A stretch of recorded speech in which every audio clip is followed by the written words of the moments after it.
Punong-puno ng paghiganti ang kalooban ni Mang Kanor dahil sa mga aswang. Inubos kasi ng mga yon ng kanyang mga kaibigan noong siya ay nasa Kapis pa.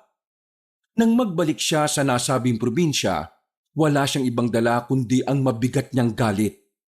Ang tanging plano niya ay ubusin ng mga aswang na naroroon. Magkakaroon siya ng lead kung saan nagtatago ang mga aswang. Lihim niyang iisa-isahin ang mga yon. Ang kaso nga lang, mabibihag si Baste at ito ang kanyang magiging kahinaan. Hindi niya alam kung ano ang gagawin niya para tapatan ng pinuno ng mga aswang na si Masangkay. Lalo pat bigla ring nawala ang diwa ng kanyang gamit na anting-anting. Magkakaroon naman siya ng mga alalay na siyang sasama sa kanya sa laban. Pero hindi pa rin yun sasapat dahil sadyang kakaiba rin ng kanilang mga kalaban. Magawa nga kaya niyang matalo ang mga aswang gayong ang kanyang pinakamamahal na bata ay nasa kamay ng mga kalaban? Mas mananaig nga kaya ang kanyang paghihiganti kaysa sa pagiging tagapagligtas ng mga tao. Papaano niya tatalunin ang mga aswang? Gayong ang kanyang anting-anting ay tila hindi na rin siya kinikilala.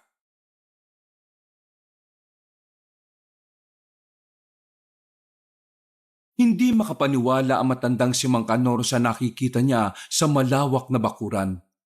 Makakasabay kasing ibinuro lang kanyang apat na kaibigan sa parehong dahilan ng pagkamatay. Pinaslang ng mga aswang. Parte ng isang samahan ng manunugi sa Kapis si Mang Kanor at ang kanilang grupo ay matagal nang mainit sa mga mata ng kadiliman. Sa dami na rin kasi nilang natugis na aswang sa probinsya, tila sila na rin ang itinuturing na mortal na kaaway na mga yon. Walang masabi si Mang Kanor sa pamilya ng kanyang mga kasamahan. Siya ang sinisisi. Sa kanya ay binuhos ang lahat ng galit ng mga yon. Kung hindi lang daw siya sana unang umuwi noong piging, hindi sana malalagas ang lahat ng kasamahan niya. Siya kasi ang inaasahan ng lahat. Nasa kanya ang malakas na anting-anting na siyang pinanlalaban niya sa mga aswang. Kaya nang mauna siyang makatulog nung gabing yun na rin pala ang huling sandaling makikita niyang nakangiti ang mga kaibigan. Lugmok ang matanda. Bukod sa galit niya sa mga aswang, galit na galit din siya sa kanyang sarili. Dahil sa nangyari, pakiramdam niya ay wala siyang kwentang manunugis at antingero. Bumaba ang tingin niya sa sarili niya. Nawalan siya ng tiwala sa sariling kakayahan. Hanggang sa maging ang anting-anting niya ay nawalan na rin ng diwa. Marahan siyang lumapit sa kabaong ng apat niyang kaibigan. Kahit nakabukas sa mga yon, nahihirapan siyang sumilip. Nakayuko lang siya at tumutulo ang luha. Pilit niyang inaangat ang tingin niya, pero hindi niya talaga magawa. Pakiramdam niya, wala siyang karapatan na tumingin sa mga kaibigang iniwan niya. Ang Kanor, maupo na muna kayo. Kanina pa po kayo nakatayo riyan. Baka po nangangalay na kayo. Napalingon siya kay Ernesto. Baguhan nito sa kanilang samahan. Noong gabing nangyari ang paglusob, wala rin ang binata. Kaya naman sa samahan nila ay silang dalawa lang ang natirang buhay. Umupo si Mang Kanor sa upuan na inialok sa kanya ni Ernesto. Tulala pa rin siya at hindi alam kung ano ang sasabihin sa pamilya ng mga biktima. Kapag tumitingin kasi siya sa mga yon, ramdam niya ang galit ng mga yon. Mang Kanor, kumain na po ba kayo? Makakasakit po kayo niyan kapag walang laman ng tiyan nyo. Ayos lang ako. Iwan mo na ako. Mang Kanor, dalawa na lang po tayo sa samahan. Hindi po kita kayang iwan. Gusto mo bang mamatay? Po? Nakita mo naman ang nangyari sa kanila, hindi ba? Ganyan din ang mangyayari sa iyo kung hindi ka makikinig sa akin. Kaya huwag ka nang sasama sa akin kung gusto mo pang mabuhay. Bata ka pa. Marami ka pang matututunan. Hindi mangyayari yan kung maaga kang mamamatay. Kung mabubuhay man ako, kanino ako matututo? Wala nang ibang manunugi sa tantingero kundi ikaw na lang. Ikaw na lang ang nag-iisang may kaalaman. Kaya para saan pa't mabubuhay pa ako nang hindi ka kasama? Tumalim ang tingin ni Mang Kanor sa binata.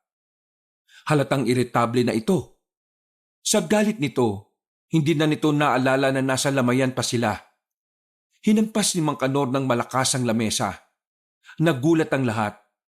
Napatayo din si Ernesto. Nag-iisip ka ba? Kung mamamatay ka, ako na naman ang sisisihin. Sa akin na naman magagalit ang mga tao. Kasi ganito naman talaga, hindi ba? Kahit na marami na akong nagawang maganda para sa baryong ito, isang pagkakamali lang, isa lang, masama na ako sa paningin ng lahat. Kaya pwede ba? Ikaw binata ka.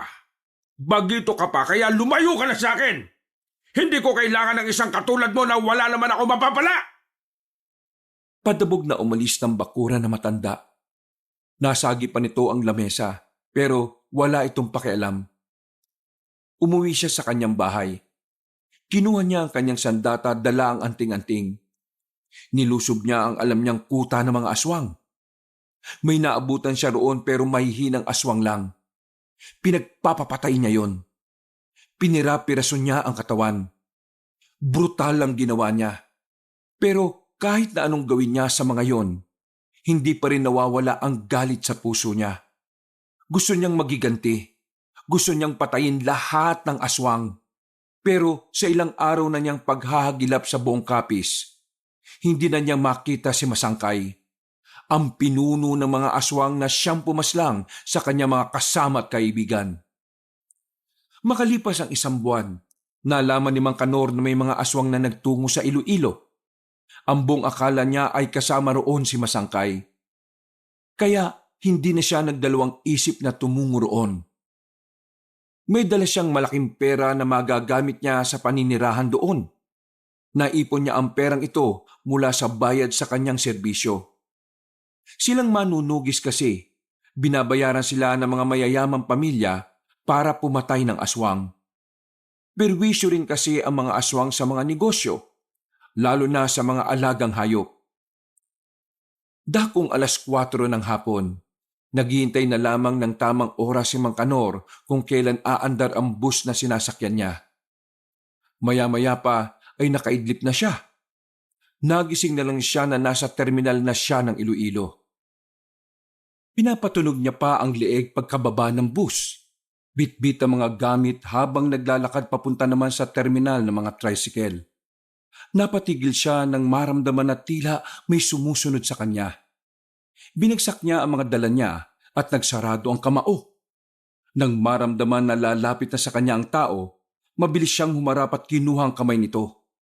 Babaliin niya na sana ang braso noon kung hindi niya lamang ito nakilala. Aray, Mang Kanor, ako ito, si Ernesto. Aray. Wisit ka. Sinundan mo ako hanggang dito? Mang Kanor naman mababali na braso ko sa ginagawa mo Lumayas ka. Bumalik ka sa kapis. Hindi kita kailangan dito. Alam kong pupuntahan mo yung mga aswang na nagtatago dito. O ano naman? Di sasamahan kita. Hindi ka ba nakakaintindi? Hindi ko kailangan ng tulong mo. Tingin ko, kailangan niyo ang tulong ko. Anong pinagsasabi mo? Tigwasan kita dyan Malis ka na nga. May bahay kami dito sa Iloilo.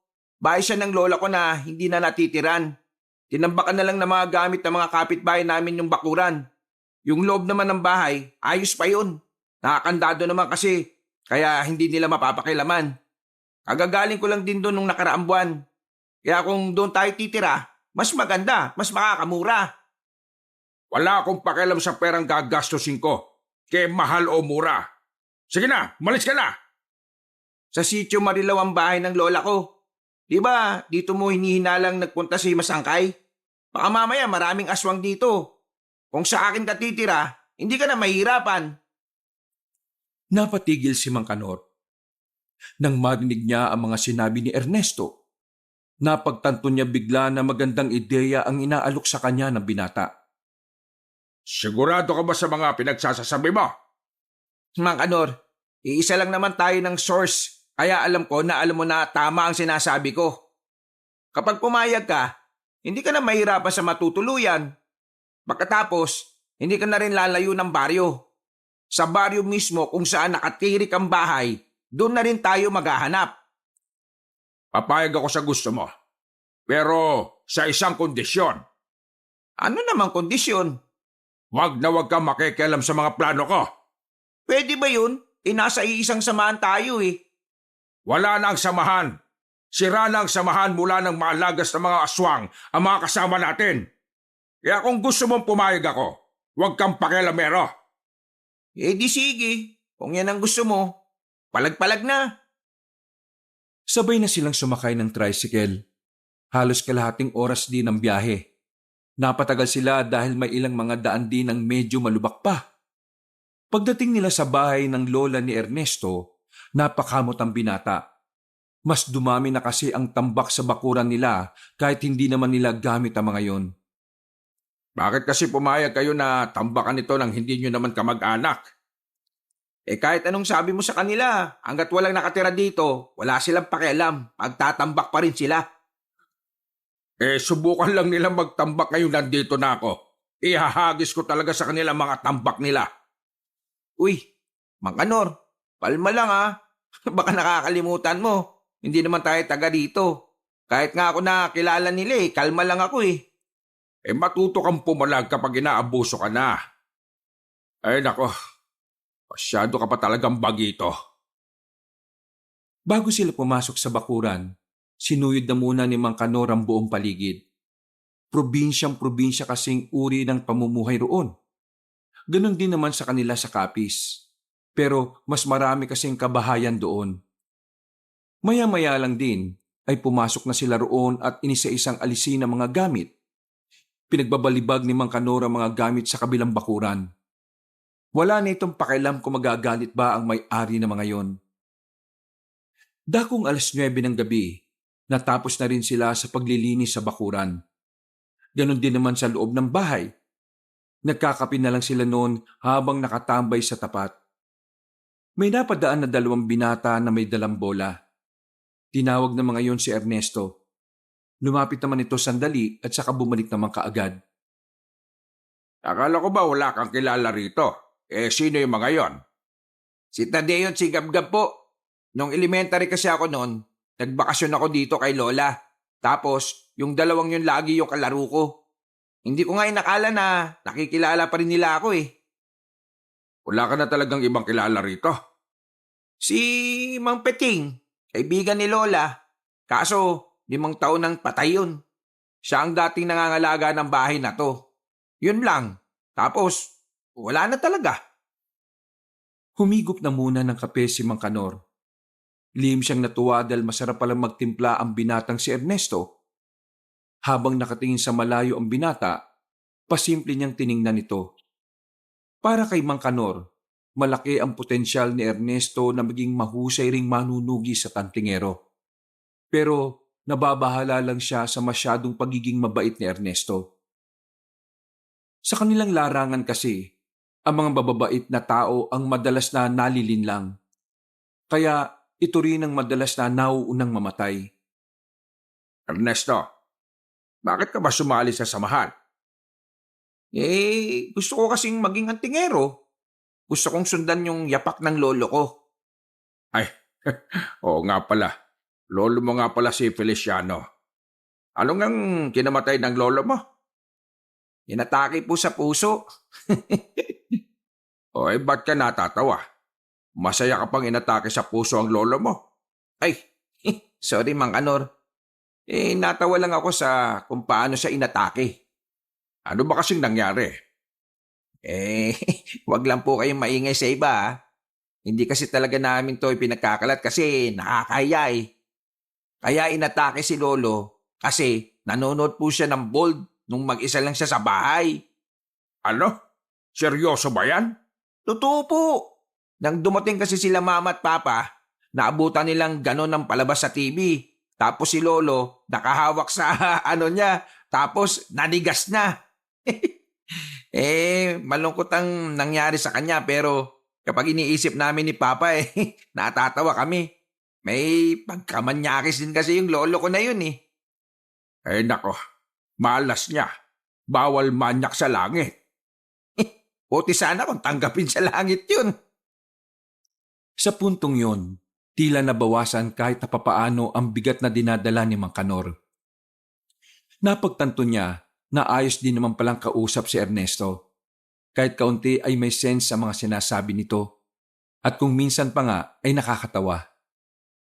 Hindi inakala ni Mang Kanor na makakasundo niya ang bagitong miyembro ng kanilang samahan.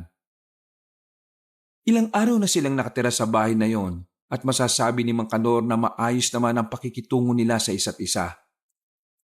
Martes ng hapon, naririnig nilang nagbubunganga ang kalapit at katabi nilang bakuran.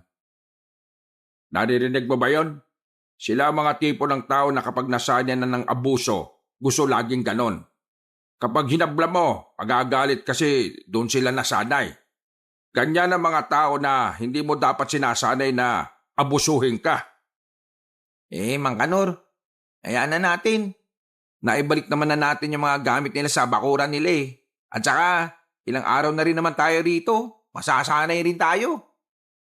Basta kapag ako nakakita dyan sa mga yan na naglalagay ng kung ano-ano sa bakuran natin, dalawa ang pupuntahan ng gamit nila. Sa kalsada o kaya sa bentahan ng kalakal. Oh, kalma lang, kalma lang. Baka mamaya ma-high blood ka na naman yan eh. Sige na, ilalako ko na tong tinda kong taho. Mang Kanor, alam ko, taktika yan eh. Huwag ka maingay. Style ko to. Sa umaga, tindero ng taho ang matandang si Kanor. Ito ang imahe na nais niyang matandaan sa kanya ng mga taga roon. Ito ay para hindi makahalata ang mga tao sa kung anuman ang tunay na pakay nila roon. Malakas din kasi ang kutob ni Mang Kanor na sa kanilang lugar, meron din mga nagtatagong aswang. Hindi niya lamang ito matukoy dahil hindi na gumagana ang kanyang anting-anting. Bitbit sa balikat ang mahabang kawayan at sa dulo ay may dalawang mahabang metal na parang balde. Hindi pa siya nakakalayo, naglapitan na sa kanya ang mga bata. Nakaramdam din siya ng tuwa. Naalala niya kasi ang apo niya na ngayon ay nasa Maynila na. Malapit din kasi sa puso na matanda ang mga bata, kaya ang iba sa mga bumili, mas dinamihan niya pa ng lagay. Ilang araw na ako nagmamasid dito pero wala akong makitang kakaiba. Lagi na lang itong mga makukulit na batang nakikita ko. Sandaling nagpahinga si Mang Kanor sa gilid. Umupo siya sa bato. Sa kabilang banda ng daan, nakita niya ang batang lalaki na nakaupo sa lupa. Nakatingin yun sa kanya.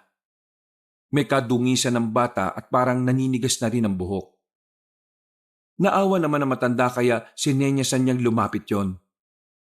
Pagtayo ng bata ay muntikan pa itong matumba. Nangihina kasi ito. Parang ilang araw na ring walang kinain. Eto. Tikman mo itong taho ko. Masarap ito. Wala po kong pambayad, Manong. Mukha bang sinisigil kita? Sige na, kainin mo. Malaking baso ang pinaglagyan ni Mang Kanor, pero sinaglit lang yon ng batang lalaki. Kitang-kita na matanda kung gaano kagutom ang bata.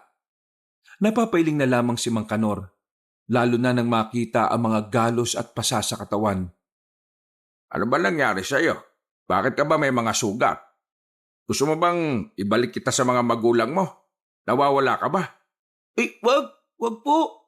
Ayoko na pong bumalik sa kanila. Bakit naman? Sila bang nanakit sa'yo? Opo, sinasaktan po nila ako sa amin.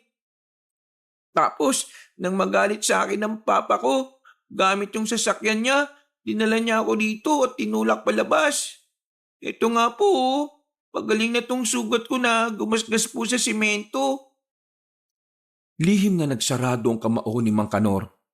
Hindi niya kayang isipin kung papaanong nagawang sakta ng batang yon. Maliit lang ang katawan ng bata, payat at talagang nangihina pa. Kaya naman mas lalong nanggigil ang matanda. Sobrang naawa siya sa bata. Sumama ka sa akin. Baka kainin kita sa karinderya. Tila nagningning ang mga mata ng bata. Ang kaninang malungkot na mukha ay nabahira na ng sobrang saya. Talaga po? Oo, kakain ka. Diyos ko, pambihirang mga magulang mo. Teka, ano bang pangalan mo? Basti po. Basti po ang pangalan ko. Tawagin mo na lang akong Mang Kanor. Mang Kanor, pwede po ba kitang tawaging Tatay Kanor? Ha? Sige na po. Wala na po kasi akong tatay eh. Inabandonan na po nila ako. Tila may kumurot na naman sa damdamin ni Mang Kanor, kaya pinayagan na lang din niya ang bata. Tumungo na rin sila sa karinderya. Maraming biniling pagkain si Mang Kanor. Lahat ng yon ay nagawang ubusin ni Baste. Ayon kasi sa bata, ilang araw na rin itong walang matinong kain. Nakakakain lang daw ito kapag nakakalimos sa bandang plaza. Maraming salamat po talaga, Tatay Kanor. Ngayon na lang ulit ako nakakain ng masarap. Walang anuman. Kung gusto mo pang kumain, magsabi ka lang ha. Bakit po kayo mabait sa akin? Hindi niyo naman po ako kilala. Kasi nangangailangan ka ng tulong. Alam nga naman pabayaan kita. Bakit naman po ang iba? Pinababayaan lang po ako. Sila kasi yon. Magkakaiba kasi ang ugali ng tao. Magkakaiba ang paniniwala at pananaw. Kung para sa kanila ayaw kanilang tulungan, wala tayong magagawa. Sila yun eh.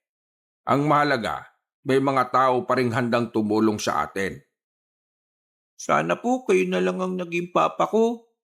Si papa kasi laging galit kapag nauwi eh. Lagi niya po akong sinasaktan kapag talo siya sa sugal. Si mama naman po, parang hindi na po makausap na maayos. Bakit? Ano ba nangyari sa mama mo? Naglalaway po siya, tapos namumula ang mga mata. Tapos nagkukulong na lang po sa loob ng kwarto niya. Mukhang may sakit ang mama mo. Mahal mo ba mama mo? Opo, mahal ko po si mama. Kahit na sinasaktan niya rin po ako.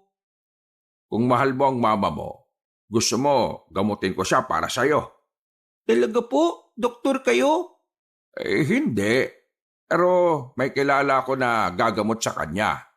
Ang gawin mo lang, ituro mo sa akin kung saan sila nakatira. Huwag ka mag-alala. Hindi ko sasabihin sa kanila na nakita kita. Hindi ka na babalik doon. Promise po yan ha. Oo, promise. Nang matapos ng kumain ng bata, sumama ito sa kanya sa pagbebenta ng taho sa baryo. Tila ba lucky charm ang bata dahil wala pang 10:00 ng umaga ay naubos na ang taho. Marami ang bumili. Kahit mga matatanda ay napabili na rin sa kanya. Makulit kasi si Baste. Talagang nilalapitan nito lahat ng tao at inaalok ng taho. Pambihira ka. Magaling ka palang magbenta eh. Oh, eto, sahod mo. Maraming salamat ha. Naku, hindi na po. Ayaw ko po. Aba, anong gusto mo?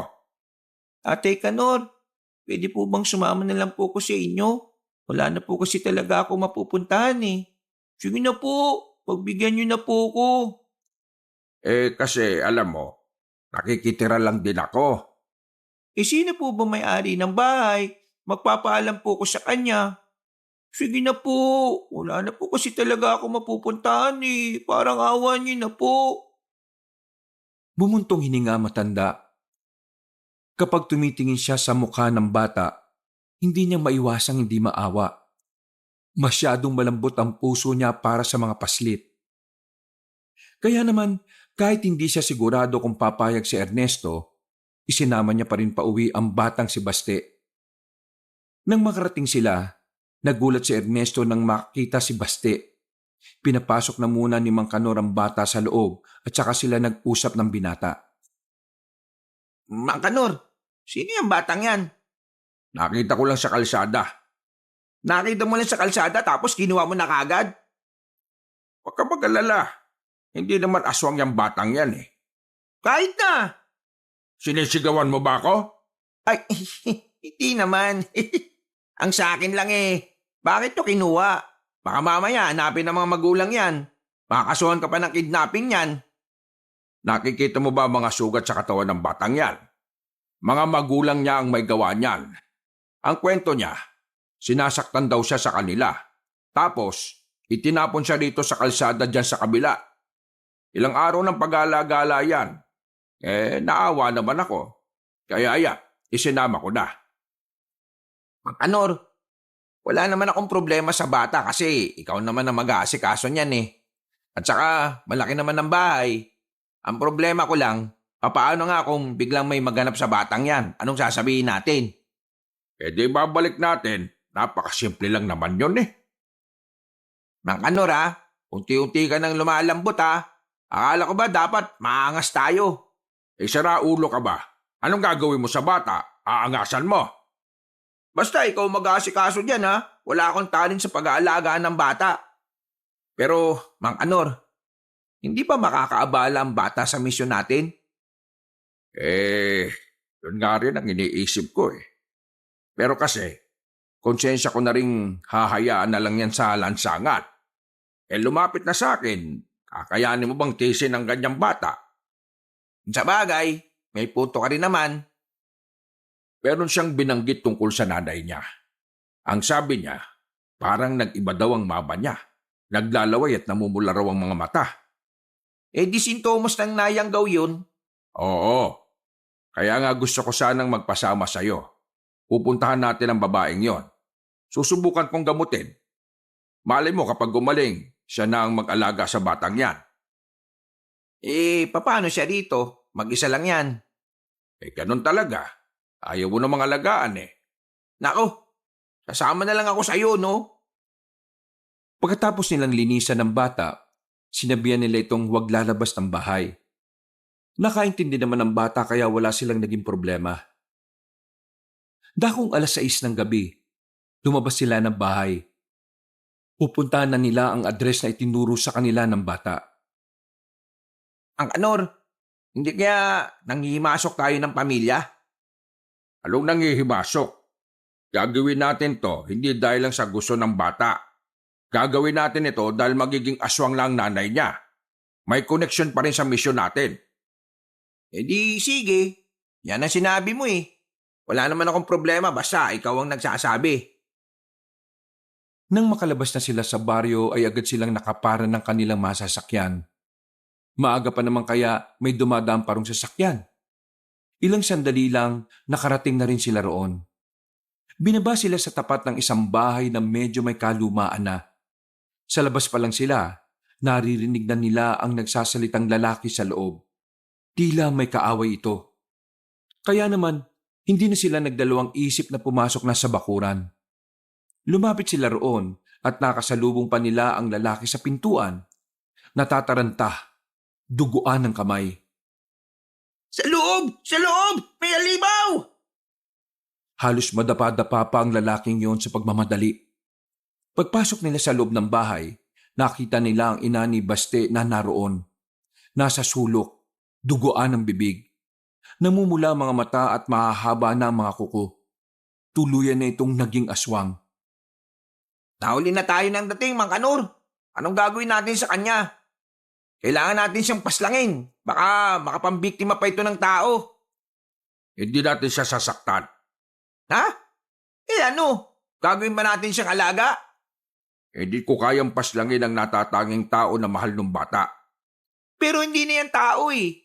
Kahit magkita sila, hindi na rin niya makikilala ang anak niya. May naisip akong paraan. May kung anong kinuhang maliit na patalim si Mang Kanor. Maraan itong lumapit sa aswang.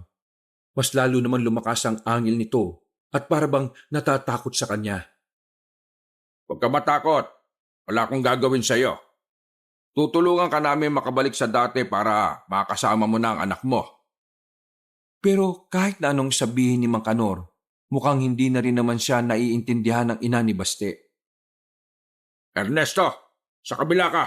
Baka tumakas to eh. Ano bang gagawin ko?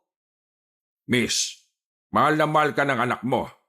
Kaya kung gusto mo pang makasama siya, makiisa ka sa amin. Sige na, kumalma ka lang. Kapag hindi ka namin naisama, baka bumalik na rito yung asawa mo, mayayari ka. Baka may mga kasama na yon. Mang Kanor, hindi ka na talaga niya naiintindihan. Magsasalita pa sana ulit si Mang Kanor nang biglang lumundag palapit sa kanya ang babae. Umaibabaw to sa kanya at pilit siyang gustong kagatin. Mabuti na lamang ay agad na naitusok ni Mang Kanor ang malakarayom na patalim. Ilang segundo lang ay agad na rin itong nawalan ng malay. Mang Kanor, anong ginawa mo? Hinimatay yata sa kapugian mo. Sira ulo, tinusok ko siya nito. Mabilis pang patanggal ng ulirat sa mga aswang ito. Pero sa piling aswang lang, hindi sa lahat. Anong gagawin natin dyan ngayon? Buhatin mo. Buhatin ko? Ha? Teka, ano ba talaga natakbo sa isip mo? Dadalhin natin siya sa gubat. Doon natin siya gagamutin. 12 oras naman niyang walang malay kaya huwag kang kabahan na baka gumising yan. Tara na! Napapakamot na lamang sa ulo ang binatang si Ernesto nang bitbitin niya ang babae. Mabuti na lamang din ay walang tao sa labas. Magkakalayo rin kasi ang bahay roon. Dahil hindi naman sila pwedeng sumakay, nilakad na lamang nila ang daan patungong gubat. Totally, malapit-lapit lang naman. Narating nila ang nyugan. Itinali nila sa puno ang babae. Ilang sandali lamang, nagsimula na rin si Mang Kanor sa kanyang panggagamot. Alam niyang medyo alanganin na makabalik pa sa dati ang babae. Kapag kasi tuluyan ng naging aswang ang biktima ng yanggaw, mahihirapan na itong gamutin. Pero hindi siya susuko.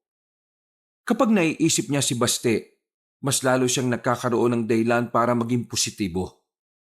Halos 1 oras din si Mang Kanor. Kung ano-anong tinutusok niya sa babae. Nakailang kuha na rin siya ng dugo nito. At ilang beses na rin niya itong napapainom na mga dala niyang halamang gamot.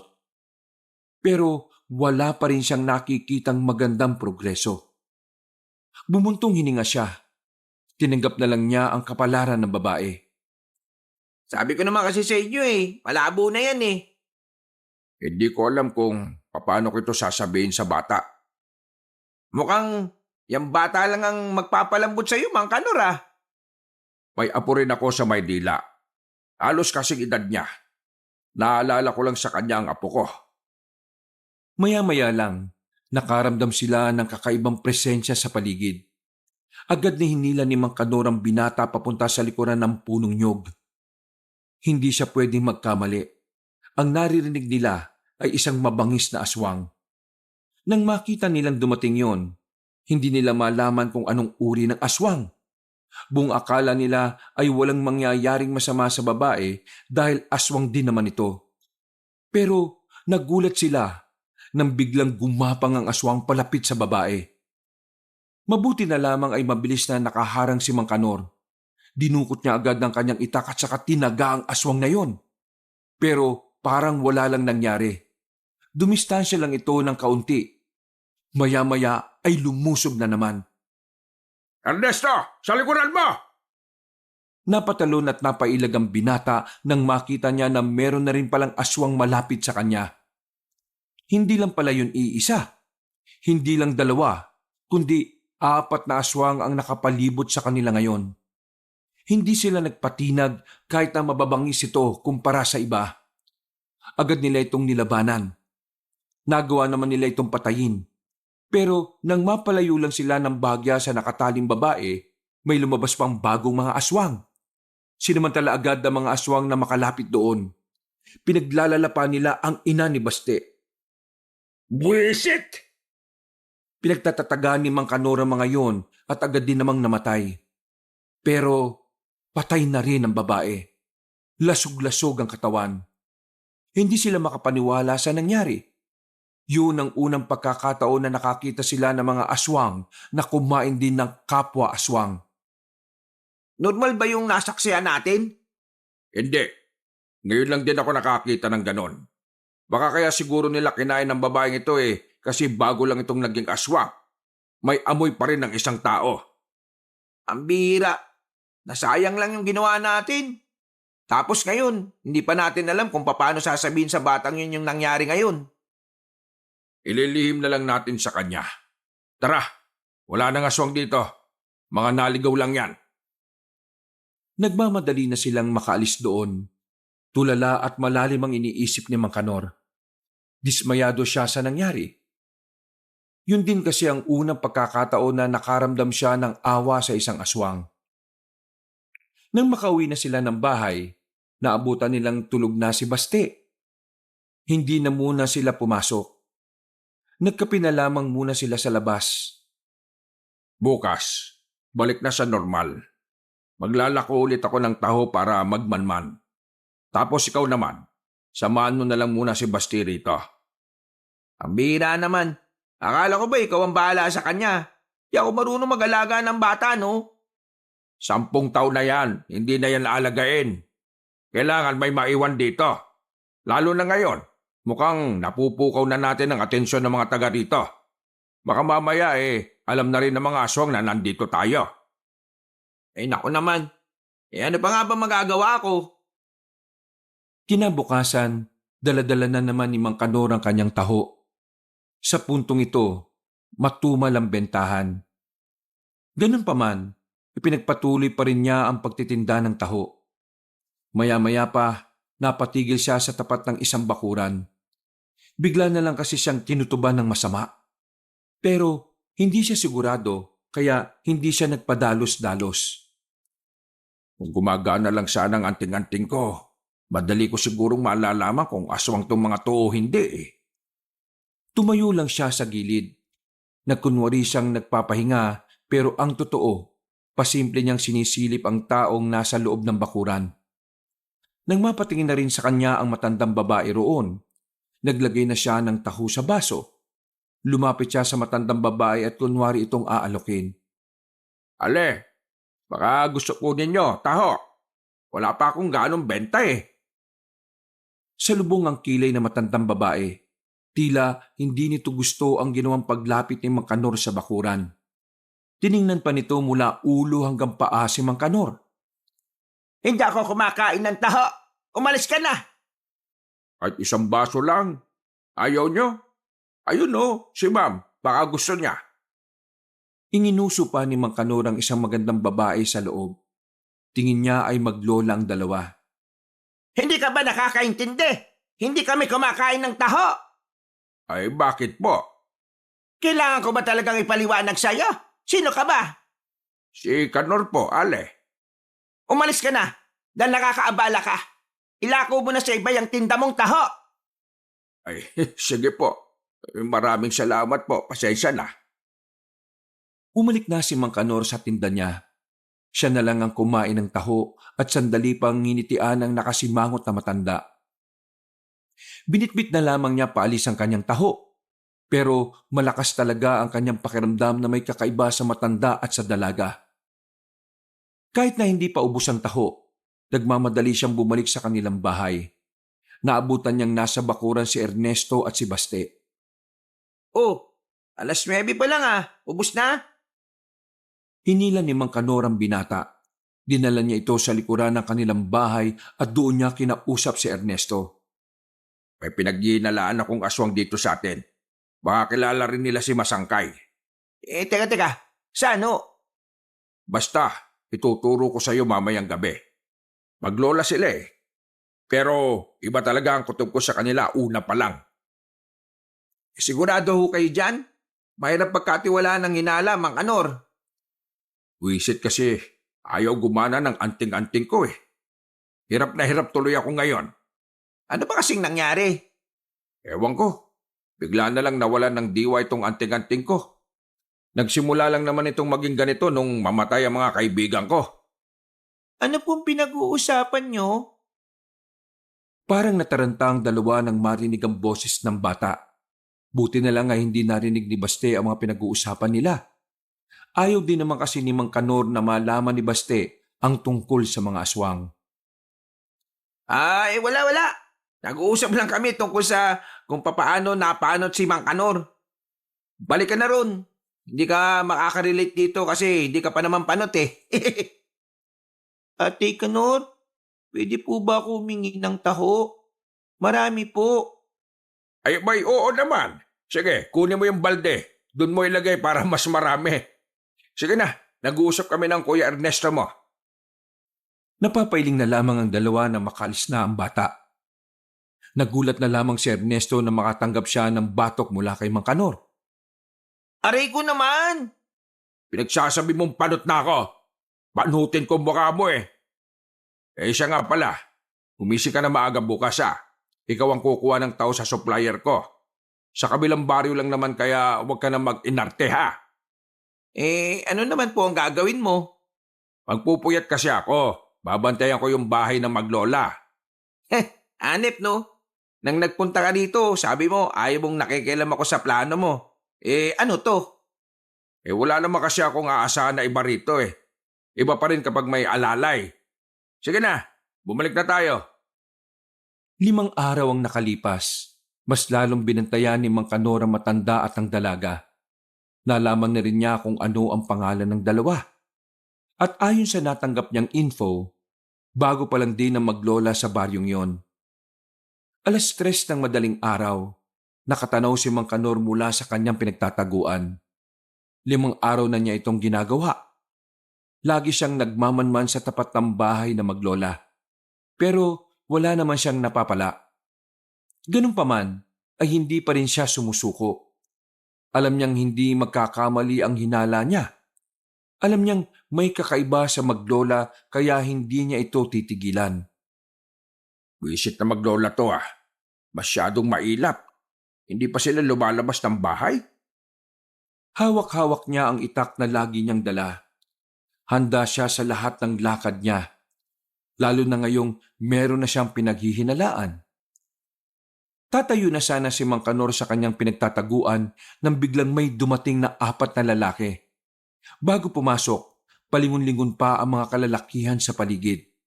Sa puntong ito, mas lalong lumakas ang kutob na matanda na baka aswang nga ang mga naroroon. Hinawakan niya ang kanyang anting-anting. Kahit na hindi na ito gumagana, lagi pa rin siyang nagdarasal rito.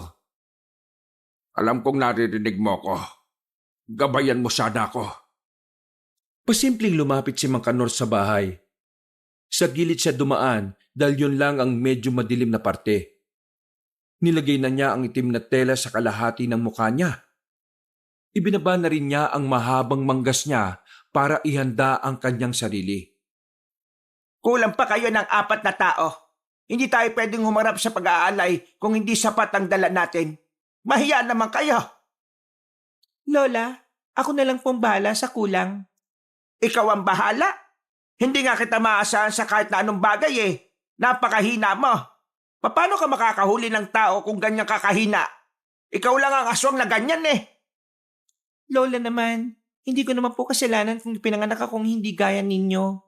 May sarili akong kakayahan. Yun sana ang pansinin ninyo. Sige, patunayan mo sa akin yung mga sinasabi mo ha. Bukas ng gabi, sumama ka sa mga inutil na ito.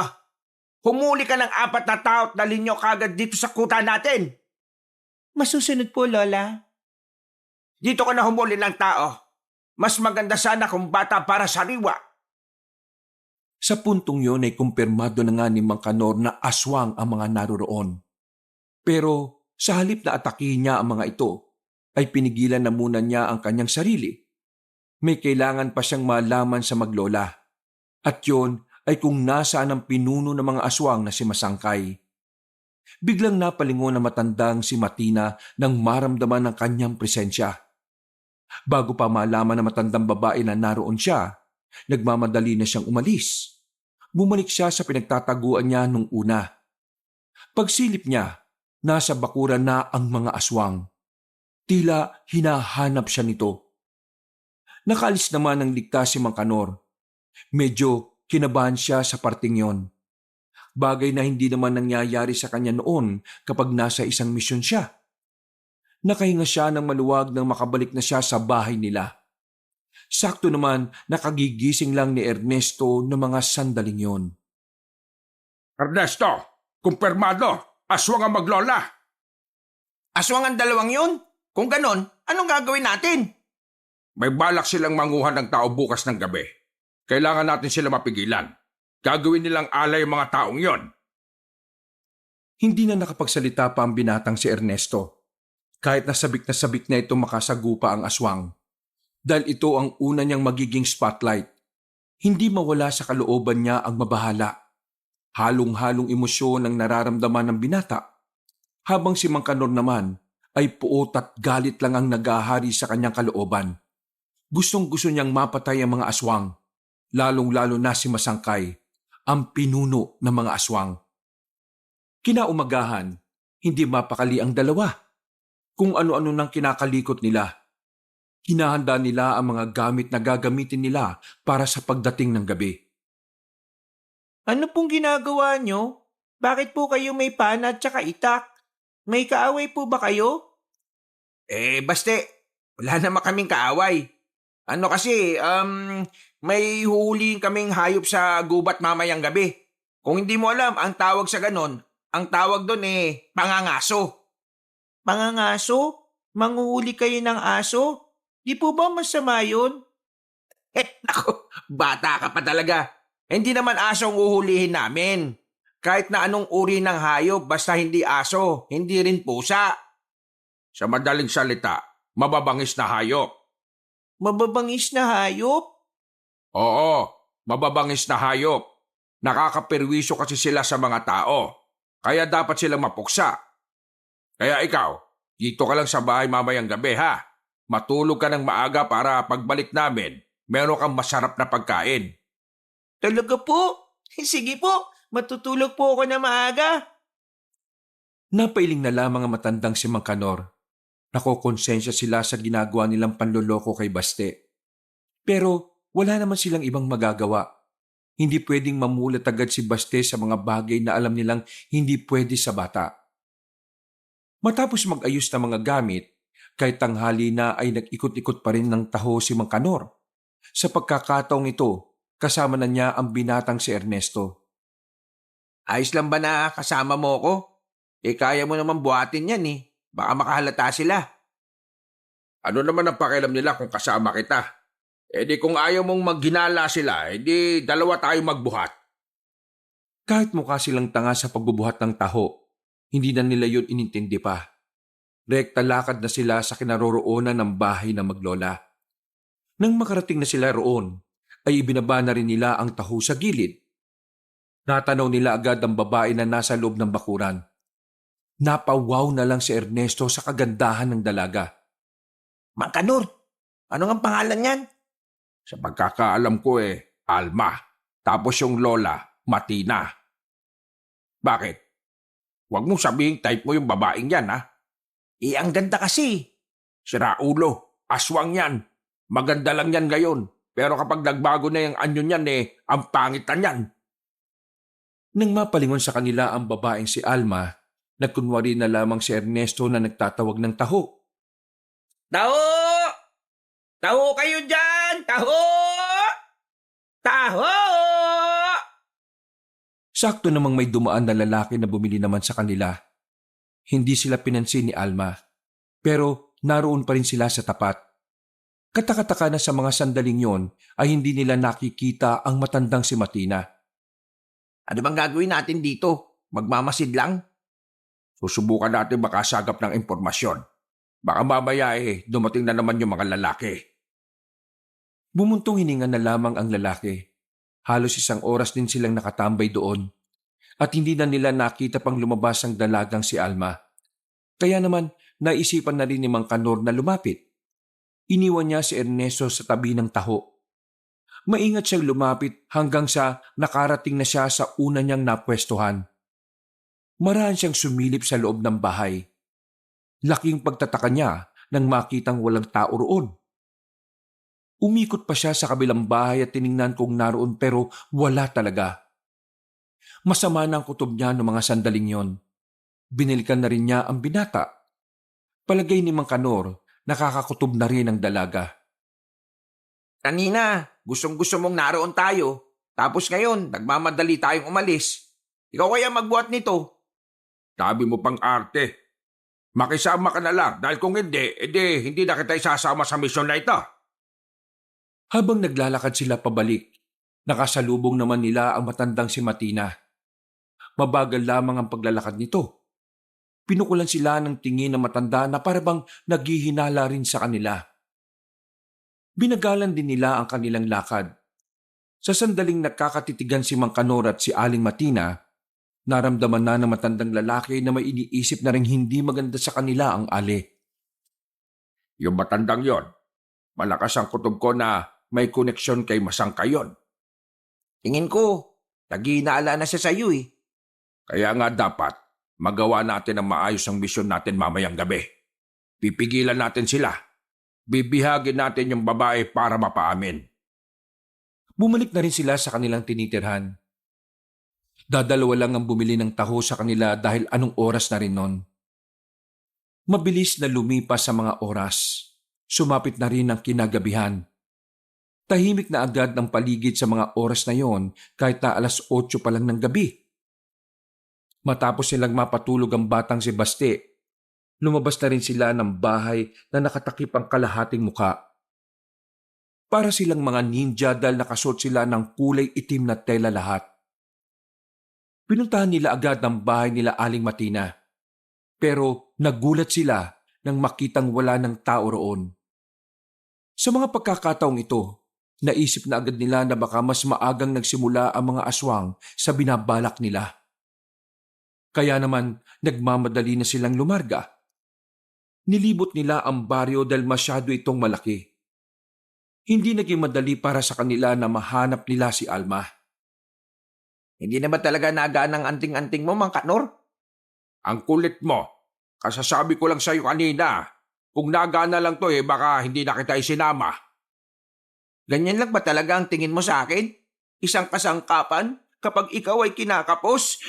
Aray! Ay dako, pagtigil ka nga sa drama mo. Magpapatuloy na sana sila sa paglalakad nang makakita sila ng 2 binata na tumatakbo. Nang makalapit na ito sa kanila, ay agad itong nagsumbong. Ano kasi? Yung may Pambira! Anong ano? may doon, nakita namin. Gusto niyo bang masampal para tumino kayo sa sinasabi ninyo? Aswang! May nakita kami mga aswang sa dulo. May kinukuha silang lalaki. Bilisan nyo! Ernesto, tara na! Sandali lang, sasama kami! Kumaripas ng takbo sila Mang Kanor sa kinaroroonan ng mga aswang. Inabutan nila ang mga yon na kinakaladkad na ang isang lalaking wala ng malay.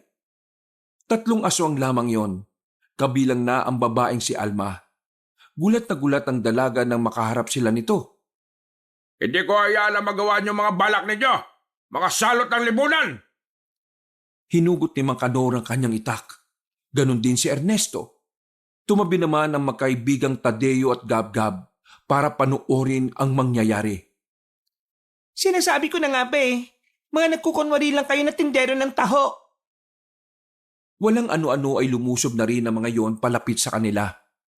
2 aswang laban sa kanila. At hindi na rin nagpatumpik-tumpik pa ang dalaga. Sumama na rin ito sa laban. Kahit na wala ng daladalang anting-anting si Mang Kanor, kitang-kita pa rin sa kanya kung gaano ito kahusay sa pakikipaglaban. Madali lang nitong naiwasan ang bawat pag-atake ng mga aswang. Hindi niyo ako kakayanin! Mga pangkaraniwang aswang lang kayo! Mayabang ka pala, Mang Kanor. Uy, gagi! Tumingin ka sa kalaban mo! Di yung puro ka na lang daldal! Si Mang Kanor naman ang lumusob ng mga sandaling yon. Kaya naman, napabagsak kagad na matanda ang isang aswang. Nang makita yun ng dalaga, tila nakaramdam din ito ng takot. Wala! Nababahala ka na ba sa kaligtasan mo? Sino ba kayo? At bakit nyo hinahadlangan ng mga plano namin? Paganda ka lang talaga no? Pero wala kang utak. Sino kami? Kami lang naman ang papaslang sa inyo. Kayo mga tauhan ni Masangkay. Pagbabayaran mo ang ginawa niyong pakikialam sa amin. Mas lalong pumangit ang itsura ng babae nang magsimula na itong magalit. Lumabas ang mahahaba nitong kuko at saka lumundag papalapit kay Mang Kanor. Sinubukan nitong kalmutin ng matandang si Mang Kanor pero nakailag ito. Kaya naman nakakuha ng tamang pagkakataon ng matanda. Malakas itong hinataw ang hawak na itak at tinamaan ng dalaga sa bandang bewang. Hindi pa nakontento matandang lalaki. Lumapit ito sa dalaga at hinataw pa ng isang taga ang babae sa bandang hita. Nang lumuhod na ang kaliwang hita ni Alma, tinutukan na ni Mang Kanor ng patalimang dalaga. Kung ituturo mo sa akin kung nasaan si Masangkay, hahayaan kitang mabuhay ngayon. Akala mo ba hindi ko alam kung anong takbo ng utak ng mga manunugis? Mukhang ayaw mo naman ng mabuhay kaya sige. Sandali lang, Mang Kanor. Bakit? Magsasalita pa yan. Wag na muna nating tuluyan. Oy, kayong dalawa dyan sa gilid. Alihan nyo itong babae. Narito sa bag ko yung lobed. Nagkatinginan si Tadeo at Gabgab. Napilitan na lamang ang dalawa na sundin ang utos ng matanda. Dahil hindi na rin naman makakilos ng maayos ang dalaga, hindi na rin ito pumalag ng itali ng dalawang binata ang lubid. Dali natin sa gubat yan. Huwag dito. Baka meron makakita sa atin. Binitbit na ni Ernesto ang dalaga. Nakasunod pa rin sa kanila si Tadeo at Gabgab, na tuwang-tuwa at nai-excite pa sa mga nasasaksihan nila. Grabe, hindi ko inakala na mga manunugis pala kayo. Astig! Gusto ko rin maging katulad nyo. Pwede ba kami sumali? Ay, kayong dalawa. Isinama ko kayo rito kasi kailangan namin ng lookout. Huwag niyong ginagawang laro-laro ito, ha? At huwag niyo ring ipagkakalat kung sino kami. Kasi kapag ginawa niyo yon, ako mismo ang papatay sa inyo. Hindi naman nung kami madaldal eh. May dapat lang. Nang makarating na sila ng kagubatan, itinali nila ulit sa katawan ng puno ang dalagang si Alma. Nagsiga sila ng apoy doon at ibinabad ni Mang Kanor ang dulo ng kanyang itak sa baga. Ang tanging paraan lang kasi na naiisip ni Mang Kanor para umamin ng dalaga ay ang pahirapan nito ng pahirapan. Kailangan ba talaga natin siyang itorture? Bakit? Naawa ka ba? Baka nakakalimutan mo, aswang yan. Maraming pinahamak na tao mga katulad niyan. Nanahimik na lamang si Ernesto. Samantala, lumapit na rin si Mang Kanor at sinimulang magtanong sa dalagang si Alma. Ala, nasan sabi si Masangkay? Kahit anong gawin mo, hindi ko sasabihin dahil wala naman akong alam. Wala kang alam ha? Sige. Idinikit ni Mang Kanor ang dulo ng kanyang itak. Halos umabot na sa noo ng dalaga ang ugat nito sa kakasigaw. Makalipas lang ang 5 minuto, muling ibinabad ni Mang Kanor ang dulo ng itak sa baga. Ano, hindi ka pa rin ba aamin?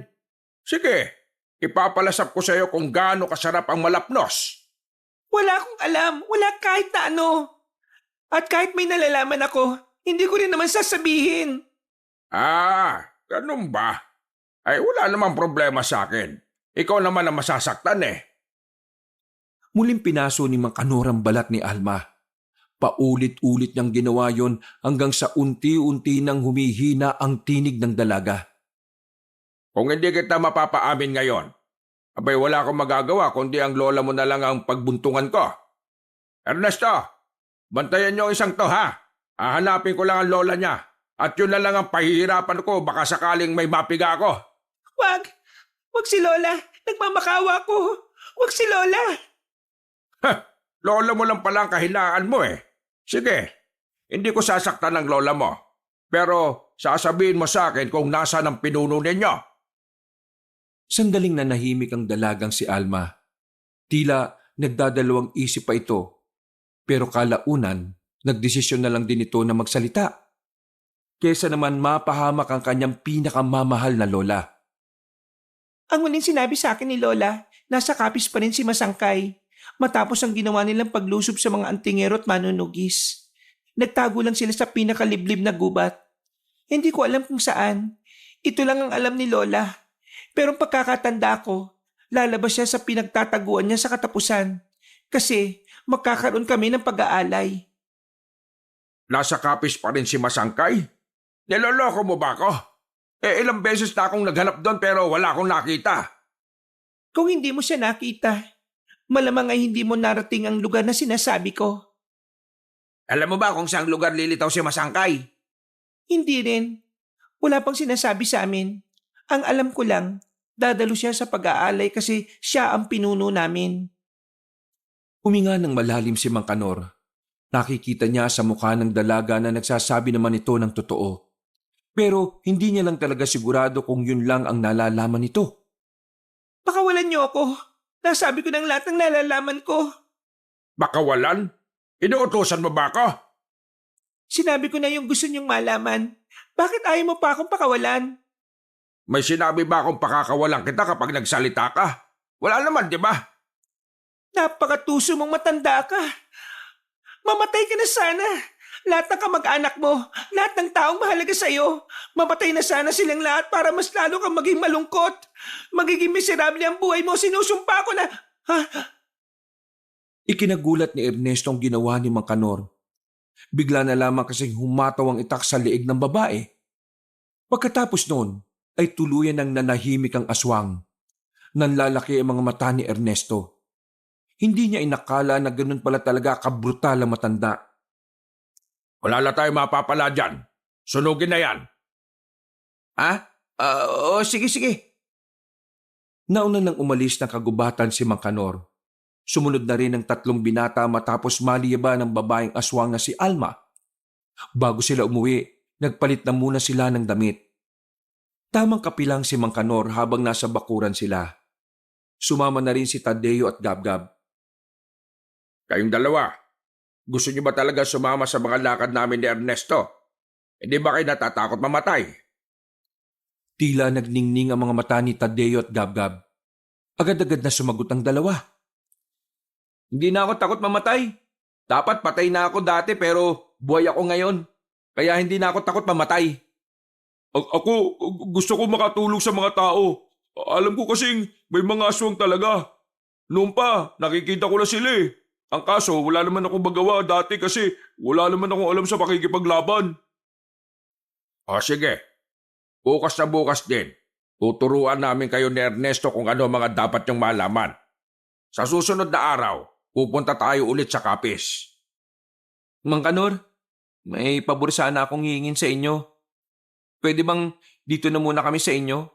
Pinalayas na kasi kami sa inuupahan namin kaya pag-gala-gala kami.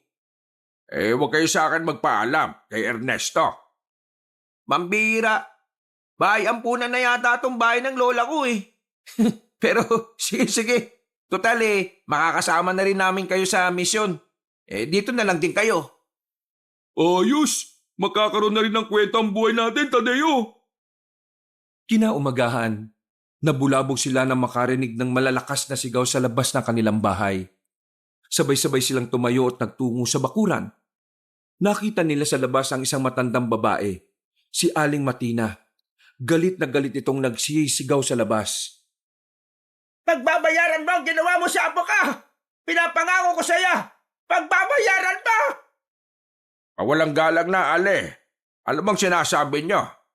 Inalok lang naman namin siya ng taho. Masama ba yan? Nagtataka na ang ibang mga nakakakita sa kanila, pero walang ideya ang mga taong yun kung sino si Aling Matina at si Mang Kanor. Isang malaking pagkakamali ang ginawa mo! Magiging mitsa ito ng buhay mo! Medyo nakakaramdam na ng inis si Mang Kanor, kaya naman lumapit pa siya ng bagya para makapagsalita ng mahina. Hindi ako nagsisisi sa ginawa ko. At hindi ako natatakot sa mga sinasabi mo. Mas ikaw ang matakot dahil mamayang gabi. Isusunod na kita.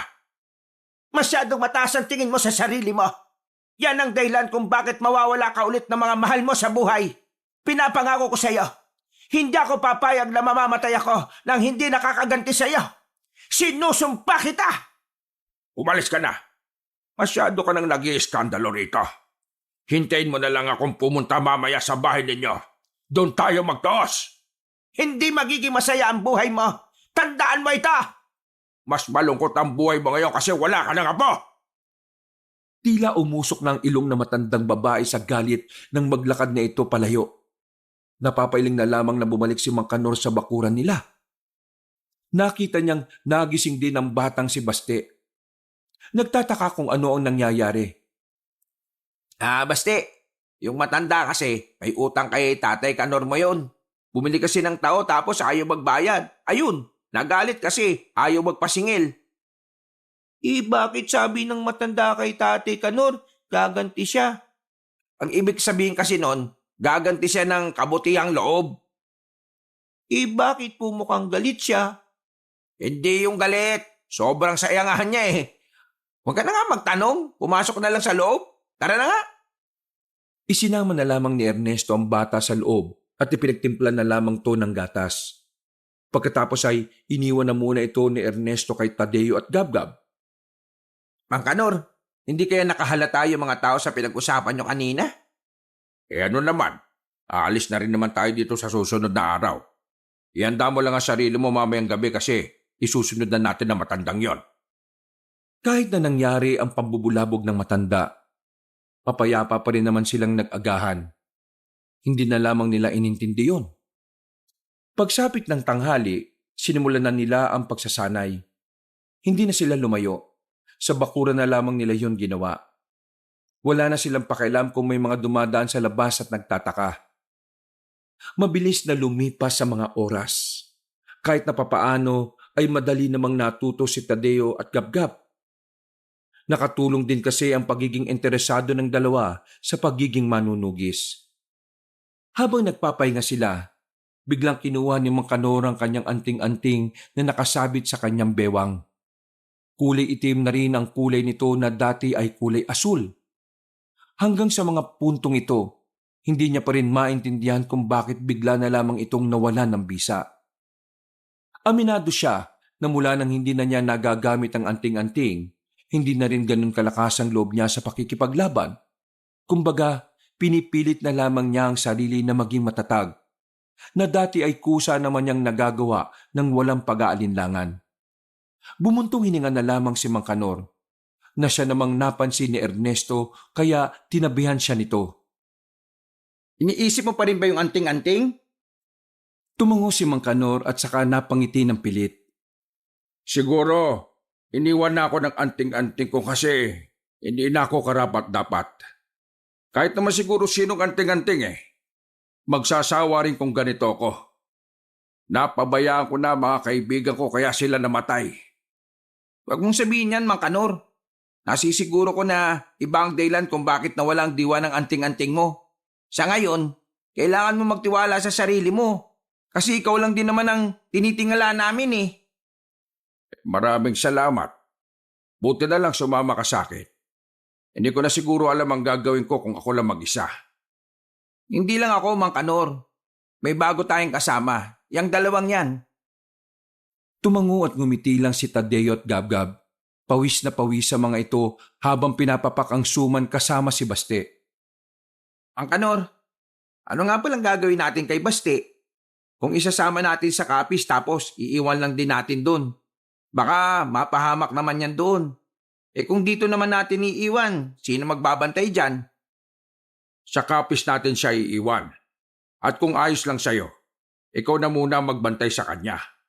Oh, bakit naman ako? Gusto ko nga makasama ka sa laban kapag nakaharap ko na si Masangkay eh. Ang mangyayari pala nito, 2 bago pa ang makakasama mo.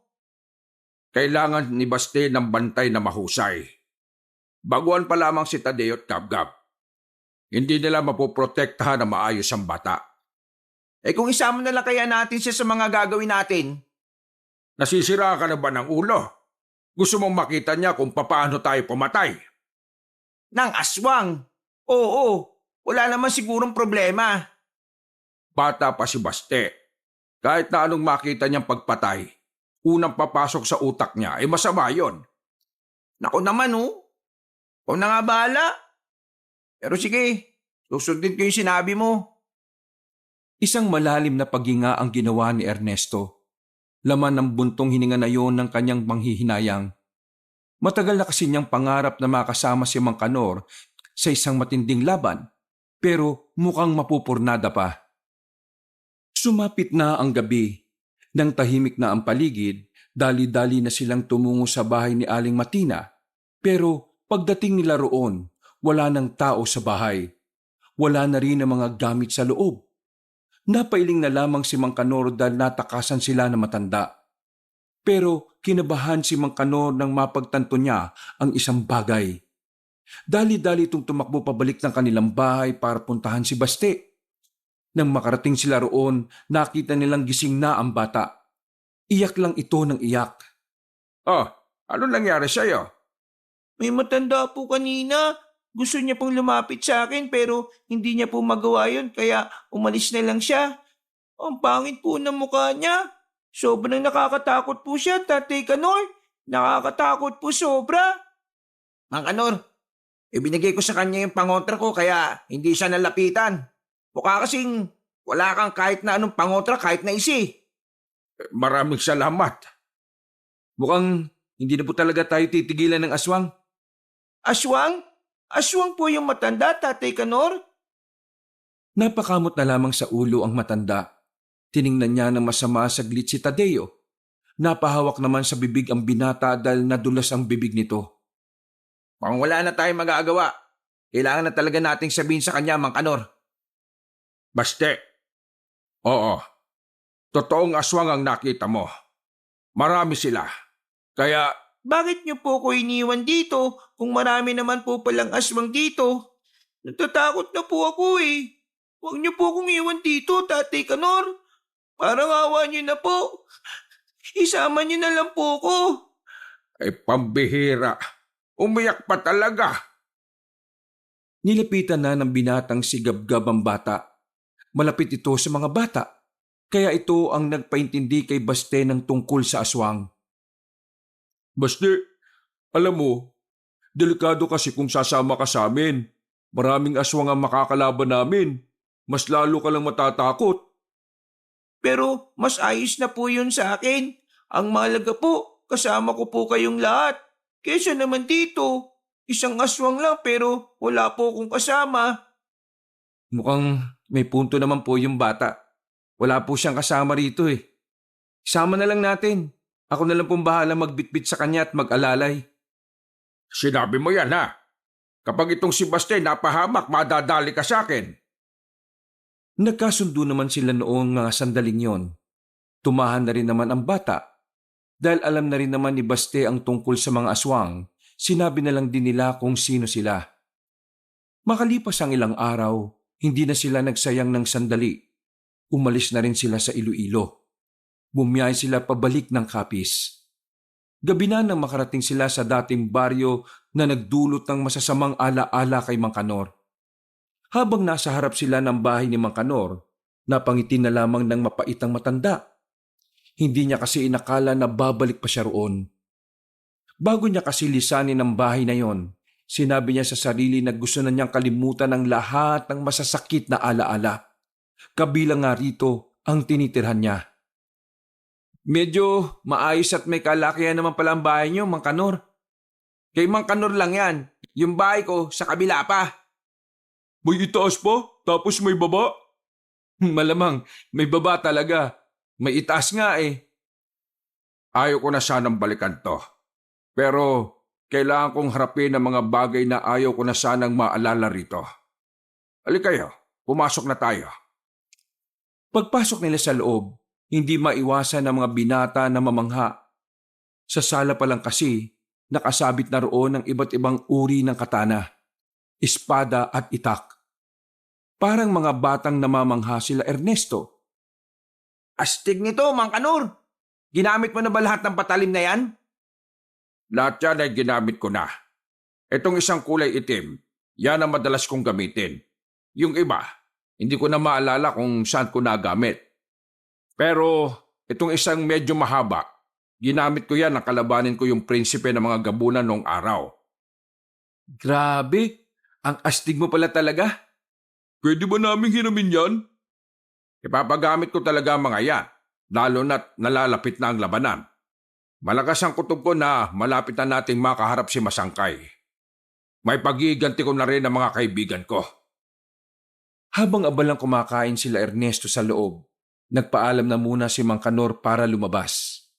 Malapit lang ang sementeryo sa kanila kaya nagtungo na muna siya roon. Dinalo niya ang mga kaibigan niya. Umupo siya sa tapat ng puntod ng mga ito. Dahil sa kalungkutan, hindi na niya alintana ang pagiging madilim ng lugar na kanyang kinalalagyan. Ang tanging nararamdaman na lamang niya sa mga sandaling ito ay puro kalungkutan, puot at galit. Mga utol, Malapit ko nang mabigyang hustisya ang pagkawala ninyo. May paghiganti ko na rin kayo. Dahil sa oras na makita ko si Masangkay, hindi ako magdadalawang isip na pugutan siya ng ulo. Ipinapangako ko sa inyo na mangyayari yon. Humangin na malakas at ramdam na ramdam niya ang lamig ng panahon. Aalis na sana siya, pero meron siyang naramdaman na presensya. Hindi pa naman niya nadala ang kanyang itak. Nilibot niya ng tingin ng buong paligid. Wala siyang nakikita pero kakaiba ang atmosfera. Nararamdaman kita, kaya lumabas ka na dyan! Walang tumugon kay Mang Kanor, pero narinig niya ang mga kaluskos at mga yabag ng paa sa kaliwang banda. Maya-maya lang, biglang lumitaw ang isang matandang babae. Lumundag yun sa kanya. Nakailag naman siya kaya nagawa niyang makadistansya. Sinasabi ko na nga ba at ikaw ang nararamdaman ko. Hindi nga ako nagkamali. Hindi nagkamali! Isang malaking pagkakamali ang pagpunta mo rito. Dahil ngayong gabi, nasisiguro ko muli madudurog ang puso mo. Yan ka na naman sa mga sinasabi mo Kahapon nagbanta ka sa akin pero wala naman ako napala. Puro ka naman salita Ganyan ba talaga kapag nawala ng apo? Madaldal ka rin naman. Ganyan din ba kapag nawala ng 4 na kaibigan? Nakaramdam ng inis si Mang Kanor. Mukhang siya pa ang unang napikon sa asaran na yon. Bakit ka natahimik? Masakit ba? Masakit bang maalala na ikaw ang dahilan kung bakit sila napatay ni Masangkay? Panahimik ka! Wala kang karapatan na banggitin sila rito dahil di hamak na aswang ka lang! Patay sila! Patay sila! Patay sila! Patay sila dahil sa'yo! Ano, masakit ba? Panahimik ka! Nagmamadaling tumakbo si Mang Kanor palapit sa matanda, pero tumalon lang ang matandang babae sa itaas ng nicho. Hindi mo na sila may babalik pa! Kahit na lumuha ka pa ng dugo! Kahit pamapatay mo si Masangkay! Dumampot ng bato si Mang Kanor at ipinukol kay Aling Matina. Tinamaan ang matandang babae sa muka. Galit na galit itong umatake kay Mang Kanor, pero nasapak pa siya ni Mang Kanor sa panga. Mahilo-hilo ang matanda at nang muli itong dumistansya, kita ni Mang Kanor na parang wala na itong balak pang umatake. Bumaba ka rito! Tutuldukan ko na ang katandaan mo ngayon! Kailangan ko nang umalis. Dahil sa mga sandaling ito, alam ko nang aalis ako nang may kasama na kasama mo. Anong pinagsasabi mo?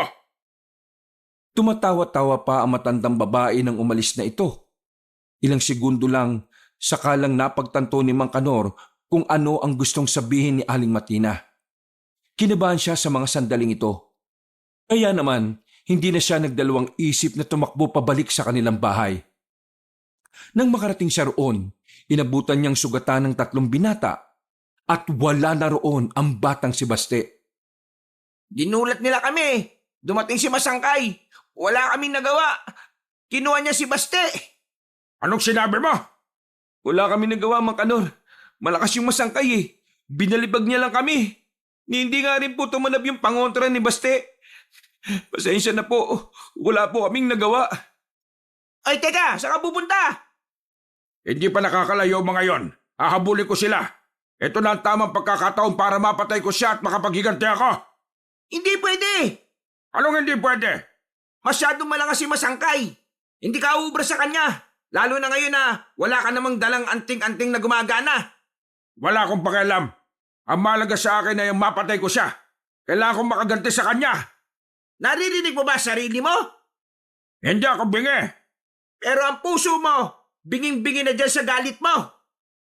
Ano ba sinasabi mo? Wala ka nang ibang iniisip kundi ang paghiganti mo. Wala kang alam sa nararamdaman ko. Kaya huwag kang makikialam. Huwag makialam. Magkakasama tayo dito Magkakagrupo. Kung anong problema mo, problema din namin. Kaya bakit ka kikilos ng ganyan? Huwag ka magpadalos-dalos, Huwag mo akong pangunahan.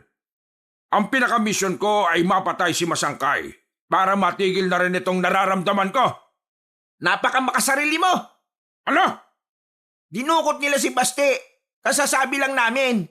Pero mas nasasabi ka pang harapin si Masangkay kaysa sa ideyang iligtas si Baste. Tingnan mo nga kung anong ginagawa mo. Wala kang pakialam kay Baste eh. Kasi ang nasa isip mo lang ay makapagigante. Masyado ka nang nilalamon ng galit mo. Nakakalimutan mo nang may tao kang nakilala na naging parte na ng buhay mo. Alam mo ba kung bakit hindi gumagana ang anting-anting mo? Tingin ko, dahil yan sa pot at galit na nararamdaman mo. Nakakalimutan mo na kasi na ang tunay na pagiging antingero ay nabubuhay para sa sanlibutan at hindi para sa pagigante. Magagalit ka sa akin? Sige, magalit ka lang. Wala akong pakialam sa galit mo dahil kailangan mo itong marinig para magising ka. Ama na yan. Wala na mangyayari kung magtatalo kayo. Ang isipin natin ngayon kung paano natin maliligtas ang bata. Takot na takot siya kanina eh. Ano pa kaya ngayon? Nakasama na niya mismo yung mga aswang. Sa puntong ito, napaupo na lamang si Mang Kanor sa gilid. Tila nahimasmasan na rin ito. Para siyang sinampal sa muka ng mga pinagsasasabi ni Ernesto.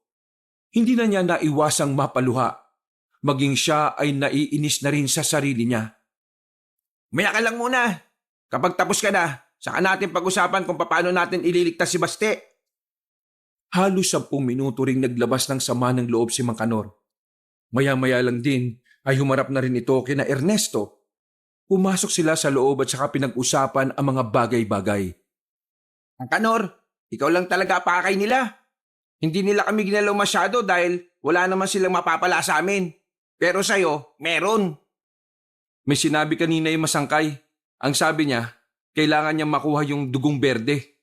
Kapag hindi mo raw dinala, mamamatay si Baste. Ano ba yung dugong berde na sinasabi niya? Ang dugong berde ay nakuha namin sa isang kuweba. Kailan ko lang din nalaman na ang dugong berde na yon ay ginawa mismo ng pinakamalakas na aswang noon. Na kapag sumapit na ang ika-100 taon, saka ito iinumin ng mga aswang. Para kasi itong alak na habang tumatagal, mas masarap, mas malakas ang tama. Ganoon ang dugong berde. Ngayon, hindi ko alam kung bakit nagkaroon ng ideya si Masangkay doon. Kami-kaming magkakaibigan lang naman ang nakakaalam nun. Bibigay ba natin sa kanila yung dugong berde? Hindi. Kailangan natin makaisip ng ibang paraan para iligtas si Baste. Kapag binigay natin ang dugong berde, katapusan na ng kapis. Mas lalo silang lalakas kapag nangyari yon. Hindi ko na sila mapipigilan, lalo pa ngayon. Hindi pa rin nabubuhay ang diwa ng anting-anting ko. Kung unahin po kaya muna nating asikasuin yung anting-anting nyo. Tama si Tadeo. Kasi kung lulusop tayo ng wala ang anting-anting nyo, Mang Kanor, baka hindi rin po talaga tayo tumagal kay Masangkay. Hindi po talaga siya biro. Hindi sa minamalit ko po kayo pero mukhang hindi kayo uubra sa kanya eh. Alam ko naman yon.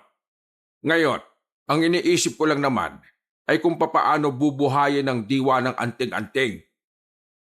Kung gawin mo na lang kaya yung normal na ginagawa para mabuhay ang diwa ng isang anting-anting. Ginawa ko na yon at hindi naman gumana. Iba ang kaso ng sa akin kaya medyo mahirap eh. Sa tingin po, sa sinabi po kanina ni Ernesto, baka kailangan mo lang ibahin ang pananaw mo, Mang Kanor. Baka kaya ka iniwan ng anting-anting kasi ayaw niya na gamitin mo siya sa paghihiganti. Tama. Ganyan na ganyan yung narinig ko dati sa lolo ko eh. Ang mga anting-anting daw ay may isip at damdamin din. Kapag hindi sila nagagamit sa maayos na paraan, kusa silang mawawalaan ng diwa. Sa mga narinig ni Mang Kanor, tila nagkaroon siya ng pag-asa. Alam na niya ngayon kung ano ang gagawin niya. Tama kayo. Dahil mula nang mapuno ng galit ang puso ko doon din siya biglang nawalan ng diwa. Tama. Siguro nga nasaktan din siya nang malamang gagamitin ko siya sa paghihigante. Ang kailangan kong gawin ngayon, mapabalik siya. Pero paano mo siya gagawin? Kailangan niyang maramdaman na sincero na ang kalooban ko. Mangyayari lang yon kapag nabago na ang pananaw ko. Mas kailangan ko ng lawakan ulit ang dahilan ko kung bakit ko gustong mapaslang si Masangkay. Yun ay dahil na rin para iligtas sa mga tao sa maaaring maging panganib sa buhay nila. Ayos! Sa wakas, natumbok mo na rin, Mang Kanor. Ganyan ang Mang Kanor na kilala ko. Kahit na nadukot ang batang si Baste, pilit nilang ikinakalma ang kanilang sarili. Itinuon na lang muna nila ang atensyon sa paggawa ng maayos na plano. Kailangan pa rin kasi nilang malaman kung saan ba nagkukuta ang mga aswang. Lalo na ang pinuno ng mga ito, si Masangkay. Kinabukasan ng umaga, wala silang sinayang na oras. Pinuntahan agad ni Mang Kanor ang iba pa niyang kasama na natitira, na halos lahat ay nagretiro na. Pinaliwanag ni Mang Kanor ang mga posibleng mangyari sa Capiz, mga panganib na maaring harapin ng mga tao. Kaya kalaunan, nagawa niya rin kumbinsihin ang iba nilang kasamahan. Kahit papaano, nakaipon sila ng tao na makakasama nila sa labanan. Ang tanging problema na lamang nila ay kung saan nila matatagpuan si Masangkay. Habang nagpapahinga sa bakuran kasama ang mga tao bilang kasamahan, isang maitim na ibon ang dumapo sa bakod. May inilaglag yung papel. Agad namang itong kinuha ni Mang Kanor. Nang basahin niya ang nakasulat, nalaman niya kung saan ang kuta ng mga aswang. Iniimbitahan siya ni Masangkay na pumunta roon, dala ang garapon kung saan nakalagay ang dugong berde. Napalunok ng laway si Mang Kanor. Medyo kinakabahan siya dahil kahit inalay na niya ang laban na yon para sa lahat, hindi niya pa rin maramdaman ang anting-anting. Maganda kayong lahat. Bukas ng gabi, pupuntahan na natin ang kuta ng mga aswang. Mang Kanor, paano ang anting-anting mo? Hindi na natin hihintayin pa kung kailan magbabalik ang anting-anting ko. Kailangan na natin kumilos. Kung sakali mang hindi na siya mabuhay ulit, ayos lang. Ang mahalaga, may ginawa tayo. Bukod na nasa panganib ang buhay ni Baste, nasa alanganin na rin ang buhay ng mga tao sa probinsyang ito. Tayo lang ang inaasahan nila. Kaya kailangan nating maging matatag at malakas. Narinig niyo naman siguro ang sinabi ni Mang Kanor. Ihandaan niyo ng sarili ninyo. Mapapalaban tayo ng malala. Magpaalam na rin kayo sa mga pamilya ninyo. Dahil hindi natin alam kung ito na ba ang huli o hindi. Basta, gagawin natin ito para sa sangkatauhan. Huwag tayong pumayag na magtagumpay ang mga aswang. Naghiyawan ang mga kalalakihan sa bakuran ni Mang Kanor. Matapos ang usapang yon, bumalik na muna sa kanya-kanyang bahay ang mga tao. Naiwan silang 4 doon para ihanda ang mga sandatang kanilang dadalhin. Hindi ko inakala na aabot tayo sa ganito. Gab, sa wakas, magkakaroon na rin ng saysay ang buhay natin. Oo nga, hindi na rin tayo tatawaging walang kwenta ni Aling Miray. Wala ba kayong mga pamilya? Meron po, pero pareho po kaming tinakwil eh. Kaya yun, napilitan kaming magbanat ng buto at mangupahan. Ang kaso, hindi na namin kinaya magbayad eh. Kaya yun, pinalayas na kami. Ito po ang unang pagkakataon na nakaramdam kami ng pamilya. Kaya sana matapos ang misyon natin ng buo pa rin po tayo. Basta makinig lang kayo sa akin at kay Ernesto. Mananalo tayo rito. At gusto ko lang ding humingi ng paumanhin sa inyo. Pasensya na sa mga naging asal ko. Masyado lang ako naging emosyonal. Hindi ko napapansin na unti-unti na pala akong nawawala sa wisyo. Ayos lang yun sa amin. Ang mahalaga naman ngayon natauhan ka na, Mang Kanor. Masaya kami na kahit papano, gumaan ang pakiramdam mo. Maraming salamat sa inyo. Kung wala kayo, baka hanggang ngayon naliligaw pa rin ako ng landas. Siguro, Diyos na rin ang gumawa ng paraan para maakay ako ulit sa liwanag. Wala ba tayo makakain? Kanina pa kasi ako nagugutom eh. Ito talaga, puro na lang pagkain ang iniisip. Hindi kasi ako nakapagluto, pero hintayin mo. May dadalhin daw na ulam si Berting dito mamaya. Kinabukasan, maagang gumising ang mga manunugis dahil malayo pang kanilang lalakbayin. Itinipon ni Mang Kanor ang mga kasama niya sa gubat. Nagbigay siya ng mga paalala at ilang impormasyon tungkol sa makakalaban nila. Matapos yon, ay nagsimula na nga silang maglakbay. Ernesto, hindi ka ba kinakabahan? Kinakabahan, bakit? Ako kasi hindi eh. Ako rin? Normal ba yun? Hindi kayo kinakabahan kasi hindi nyo pa nararanasan kung paano lumaban talaga.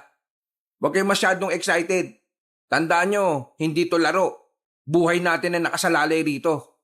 At buhay ng mas maraming tao. Tama si Ernesto. Dapat maging seryoso kayo ngayon. Kasi kung hindi, baka mahuna pa kayo kaysa sa akin. Halos isang buong maghapon na silang naglalakbay nang meron silang madaanan na isang baryo. Sa unang tingin, parang pangkaraniwang baryo lang din yon na gaya ng sa kanila. Kaya naman, dali-dali na rin silang pumasok doon. Marami kasi silang nakitang kainan. Sa isang malawak na karinderya na meron ding malawak na bakuran, doon nila napiling tumigil para magsikain. Pero pag upo pa lamang nila doon, nakatingin na sa kanila ang mga taong kumakain, para bang nagtataka kung bakit sila naroroon. Ang Kanor, bakit mo sila nakatingin sa atin? Wala naman tayong ginagawang masama ah. Mukhang may mali nga rito eh. Teka, dito lang kayo ah. Akong lalapit sa tindera. Tumayo ang matandang si Kanor. Lumapit siya kung saan naroroon ang mga nakatakip na kaldero. Titingnan lang niya sana kung ano ang laman ng mga yon, pero nagulat siya sa nakita niya. Mga kasama! Mga aswang ang narito! Pagkasabing yon ni Mang Kanor, ay nataranta ang ibang naroon. Kanya-kanya silang pulasan at nagsipalitan ng mga anyo. Mabilis din namang inihanda ni Mang Kanor ang kanilang mga sarili. Sabi ko na nga, be. Unang tingin ko ba lang kanina, kahina-hinala na eh. Gab! Dito ka lang, huy! Huwag kang lumayo sa amin! Makakadikit ang mga manunugis. Naghihintay lamang sila sa maaaring lumusob sa kanila. Pero walang nagtatangka. Pati ang mga tendera ay hindi rin sila ginagalaw. Lumabas sila sa bakuran na yon. Sa isang iglap lang, parang naging ghost town ng baryo. Wala na silang nakikitang nasa labas. Magsiyanda kayo. Malaki ang posibilidad na baka biglain nila tayo. Isang mahabang katahimikan ang naghari. Parang nakikipagpakiramdaman lang ang mga aswang sa kanila. Pero ilang sandali lang, dalawa na agad sa mga kasama nila ang nahilap papasok sa silong ng bahay. Kasunod nito ay ang sabay-sabay na paglabas ng mga aswang sa kung saan-saan. Nagsimula ang sagupaan. Sa dami ng mga aswang, halatang tagilid sila sa labanan. Pero kahit na ganon, hindi sila nagpatinag at nagpakita ng kahit na kaunting takot. Focus sa laban. Huwag padadala sa bilang nila. Mas magagaling tayo sa kanila. Pilit na pinalalakas ni Mang Kanor ang loob ng kanyang mga kasama. Alam niya kasi na dihado talaga sila sa mga sandaling ito. Isang baryo ang kanilang kalaban, habang nasa 20 katao lang sila. Dab-dab! Bakit? Ay putik! Focus mo, Gab! Muntikan ka na! Kapag hindi kayo nag-focus ng maigi, mamamatay kayo! Nagmamadaling umatake ang mga aswang sa kanila, pero hinarap na ito ni Mang Kanor.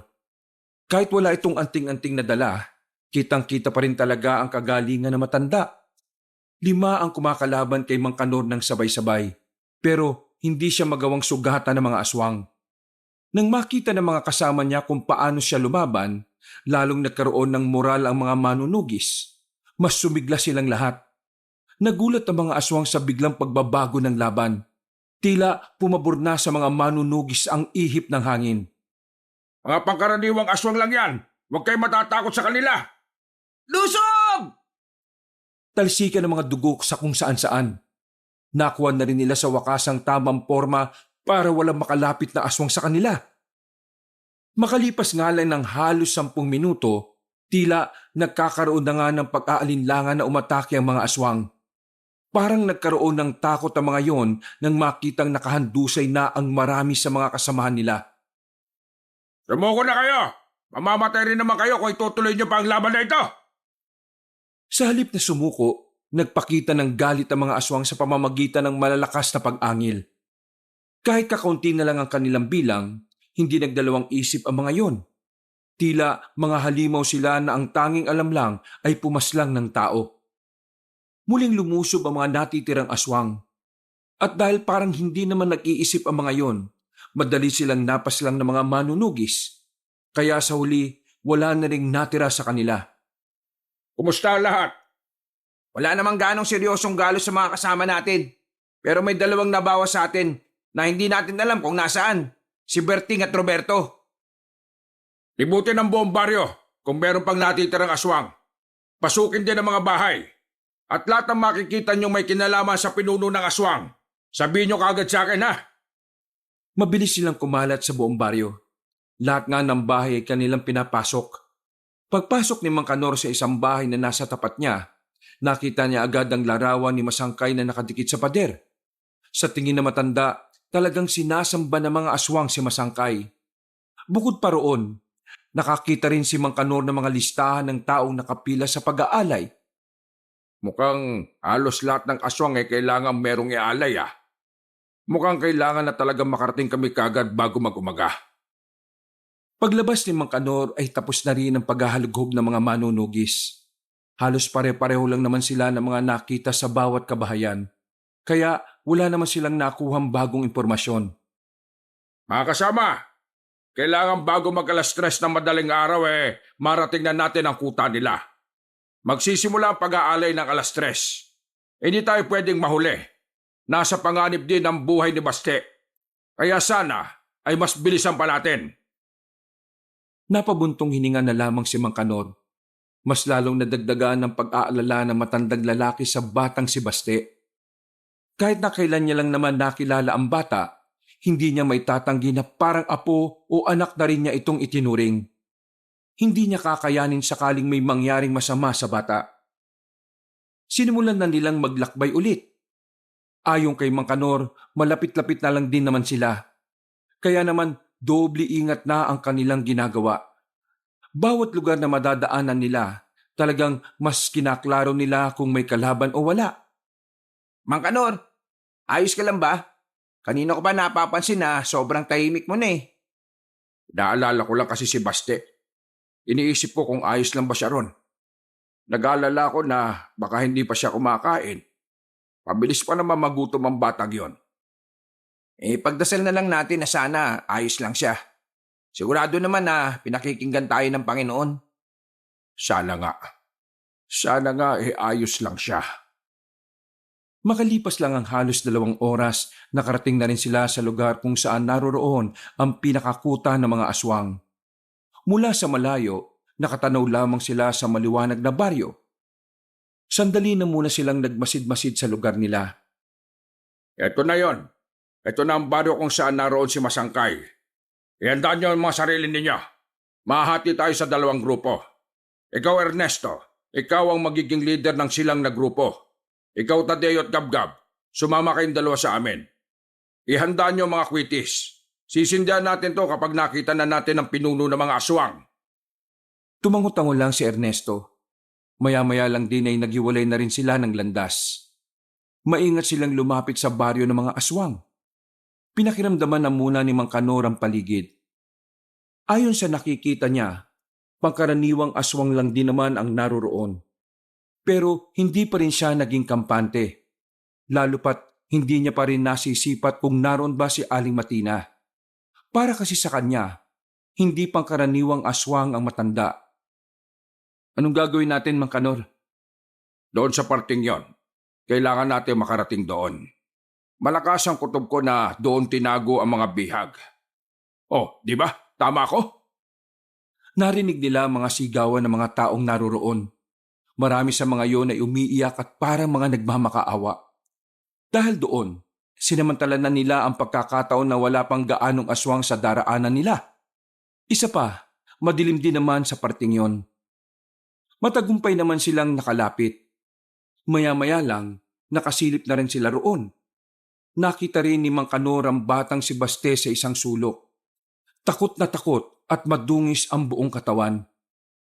Hintayin niyo ang hudyat ko bago tayo pumasok sa bahay na yan. Halos 5 minuto pa silang naghintay bago tuluyang kumaunti ang mga aswang na nagbabantay. Nang makita nilang nasa 4 na lang ang nasa bukana ng malaking bahay, tinira na nila ng palaso ang mga yon. Sabay-sabay na bumagsak ang 4 na bantay at sinamantala na rin nila ang pagkakataon. Mabilis silang tumungo roon at saka dali-daling pinasok ang malaking bahay. Shh! Huwag kayo maingay. Patatakasin natin kayong lahat. Kumalma lang kayo. Inisa-isa na rin nilang tanggalin ang mga tali ng mga bihag. Maiyak-yak naman ang batang si Baste nang makita nito si Mang Kanor. Tatay Kanor, akala ko po hindi na po kayo dadating. Takot na takot po ko rito, Tatay Kanor. Oo, huwag ka nang matakot. Nandito na ako. Hindi kita hahayaang mapahamak. Sa ngayon, kailangan mong sumama sa mga kasama ko, ha? Umalis na kayo rito. At kami naman, haharapin namin ang mga aswang.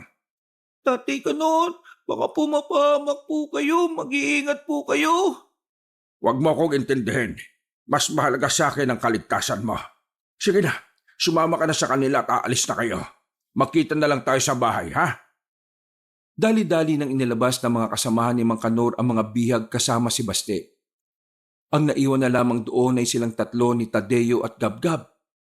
Nang makalis na ang mga bihag, nakita naman nilang nagpapaputok na ng kwitis sila Ernesto, isang hudyat na natagpuan na nga nila kung nasaan si Masangkay.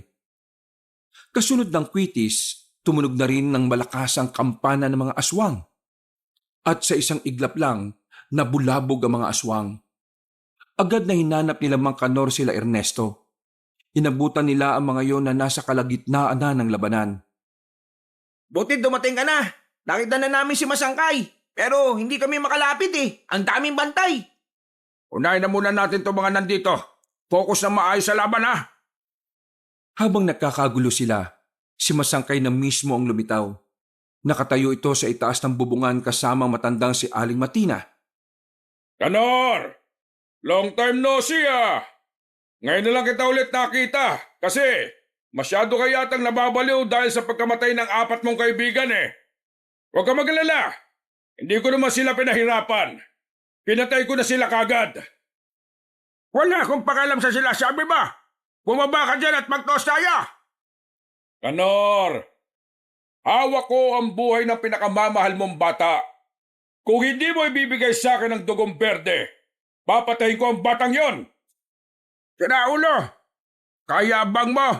Hindi mo alam na wala na sila sa kulungan. Kanina pa sila nakaalis. Sa susunod, ang ilagay mong bantay ay yung malalakas at hindi mahihinang tatanga-tanga.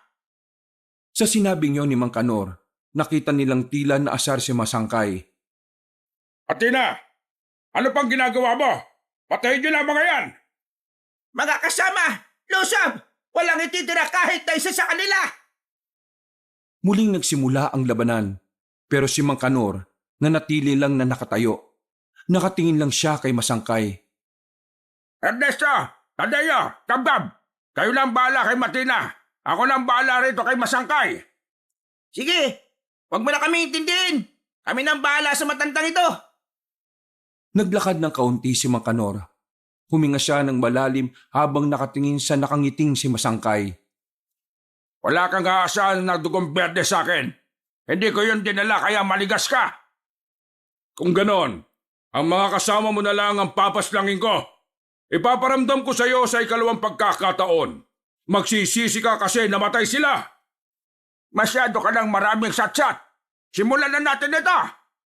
Masyado kang matapang para magsimula ng laban. Kahit wala ka namang anting-anting. Pinapahanga mo ko, ha? Pero sige, pagbibigyan na kita. Agad na nagbago ng anyo ang matandang si Masangkay. Mabilis itong lumundag palapit kay Mang Kanor. Akman tatagain niya sana si Masangkay pero masyado itong mabilis. Nakailag ang kalaban niya. Naramdaman niya na lang na nasa likuran niya ito. Agad siya nitong dinali ng kalmot. Pero hindi niya yun ininda. Tuloy lang si Mang Kanor kahit na hindi naman siya makatama.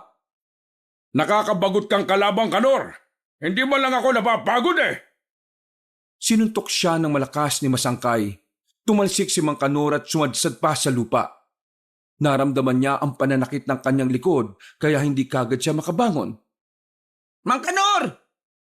Lalapit pa sana sila Ernesto pero agad na humarang sa kanila si Aling Matina. Ako ang kalaban ninyo! Saan kayo pupunta, ha? Walang nagawa sila Ernesto nang muli na rin silang atakihin ni Aling Matina at ng ilang aswang. Sinasabi ko naman kasi sa iyo, Kanor, wala kang kwenta sa paningin ko. Dahil umaasa ka lang naman sa anting-anting mo. Oo, malakas ka dati. Pero ngayon, isa ka na lang mantya sa mundo ng mga aswang na gusto kong burahin. Sinipa-sipa ni Masangkay ang matandang manunugis. Kalaunan ay sumuko na rin ng dugo si Mang Kanor. Nahihirapan na rin itong makahinga.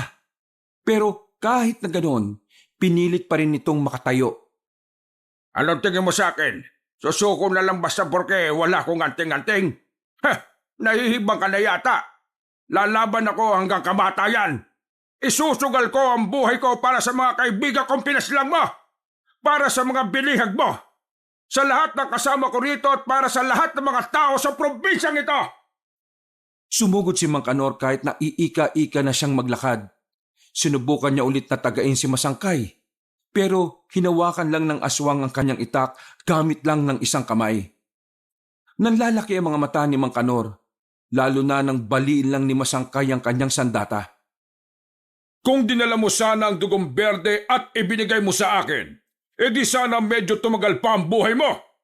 Pero hindi eh. Ngayon ka na mamamatay.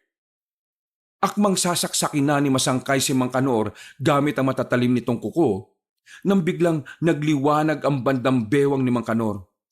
Naramdaman ni Mang Kanor ang kakaibang enerhiya na bigla na lamang dumaloy sa buo niyang katawan. Nagulat si Masangkay.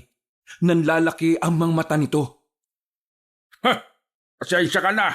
Mukhang nagtitiwala na yata sa akin ulit ang anting-anting ko. Hinawakan ni Mang Kanor ang kamay ni Masangkay. Hinila niya ito palapit sa kanya at saka sinuntok ng pataas sa muka ang aswang. Tumilapon si Masangkay dahil sa ginawang yon ni Mang Kanor. Pinana! Lumundag palapit si Aling Matina. Sinubukan nitong pigilan si Mang Kanor na makalapit kay Masangkay, pero isang suntok lang ito ng matandang antingero, sumuka agad ng dugo si Aling Matina. Nangingisay-ngisay ito sa lupa at sinipa pa ito ng malakas ni Mang Kanor papunta sa gilid. Manghang-mangha si Ernesto sa nakikita niya. Yung kasi ang unang pagkakataon na nakakita siya ng isang malakas na anting-anting. Anong akala mo? Natatakot ako sa anting-anting mo? Hindi ako... Dinakma ni Mang Kanor ang mukha niya. Sinuntok ni Mang Kanor sa dibdib si Masangkay ng maraming beses. Halos umagos na ang dugo mula sa bibig nito dahil sa bugbog. Hindi ka malakas, Masangkay. Walang-wala ka pa sa mga sinaunang aswang na pinabagsak ko. Hindi ka malakas. At kahit na kailan, hindi ka magiging malakas sa palingin ko. Malakas ka lang kapag mahina ang kalaban mo. Pakiusap! Huwag mo akong patayin! Handa akong magbago! Pakiusap! Magbago? Huli na! Marami ka na kinuhang buhay ng mga inosyente. Hindi lang mga kaibigan ko, kundi pati na rin ang mga taong walang awa niyong inalay. Ganun talaga. Kailangan namin yon, pero ngayon, kaya ko pa namang magbago, hindi ba? Lahat naman pwedeng magbago. Sige na, parang awa mo na. Lahat pwedeng magbago, pero hindi ka kasama sa lahat ng yon. Parang awa mo na. Sabihin mo yan sa kaluluwa ng mga taong pinatay mo. Nagulat si Masangkay nang lumipad patungo sa kamay ni Mang Kanor ang putol na itak. Walang ano-ano, itinarak ni Mang Kanor ang putol na itak sa dibdib ni Masangkay. Binaon niya yon ng gusto hanggang sa tuluyan ng bawian ng buhay ang utak ng mga aswang. Hindi ko man lang masyadong nagamit ang buong lakas ko Pero anting-anting, maraming salamat dahil muli mo akong pinagkatiwalaan. Nakangiti niyang hinawakan ng anting-anting. Sa puntong yon, batid niyang tila natutuwa rin yon sa kanyang pagbabalik. Sinunod na tapusin ni Mang Kanor ang natitirang aswang sa baryo. Halos wala nang ginawa sina Ernesto dahil minadali lang ni Mang Kanor na pabagsakin ng mga yon. Manghang-mangha ang lahat. Hindi nila inakala na ganun pala talaga kalakas ang kapangyarihan ng isang anting-anting. Mang Kanor, napakahusay niyo naman. Ang lakas ng anting-anting niyo. Gusto ko rin magkaroon ng ganyan. Para na kayong superhero, Mang Kanor. Mang Kanor, proud po ako sa inyo. Sa wakas, nagbalik na ang dating Mang Kanor na kilala ng lahat. Nagsisimula pa lang ako ulit. Marami pang aswang sa probinsyang ito na kailangan nating tapusin. Sa ngayon, ipagdiwang muna natin ang una nating panalo. Sa pagbabalik ni Mang Kanor bilang isang antingero, sa mga sumunod na araw ay sinunod nilang atakihin ang iba pang kuta ng aswang. Tumagal lang ng ilang buwan bago nila naubos sa mga yon. Nang masiguro nilang wala na mga aswang sa probinsya ng Capiz, at kahit sa mga kalapit din probinsya, dito na nakapagsimula ng panibagong buhay ang matandang antingero. Kasama na niya sa buhay ang 3 binata, at maging ang batang si Baste na itinuring na talaga niyang isang anak. Muli, naranasan ni Mang Kanor ang magkaroon ng mga taong tunay na maituturing niyang pamilya. Wakas,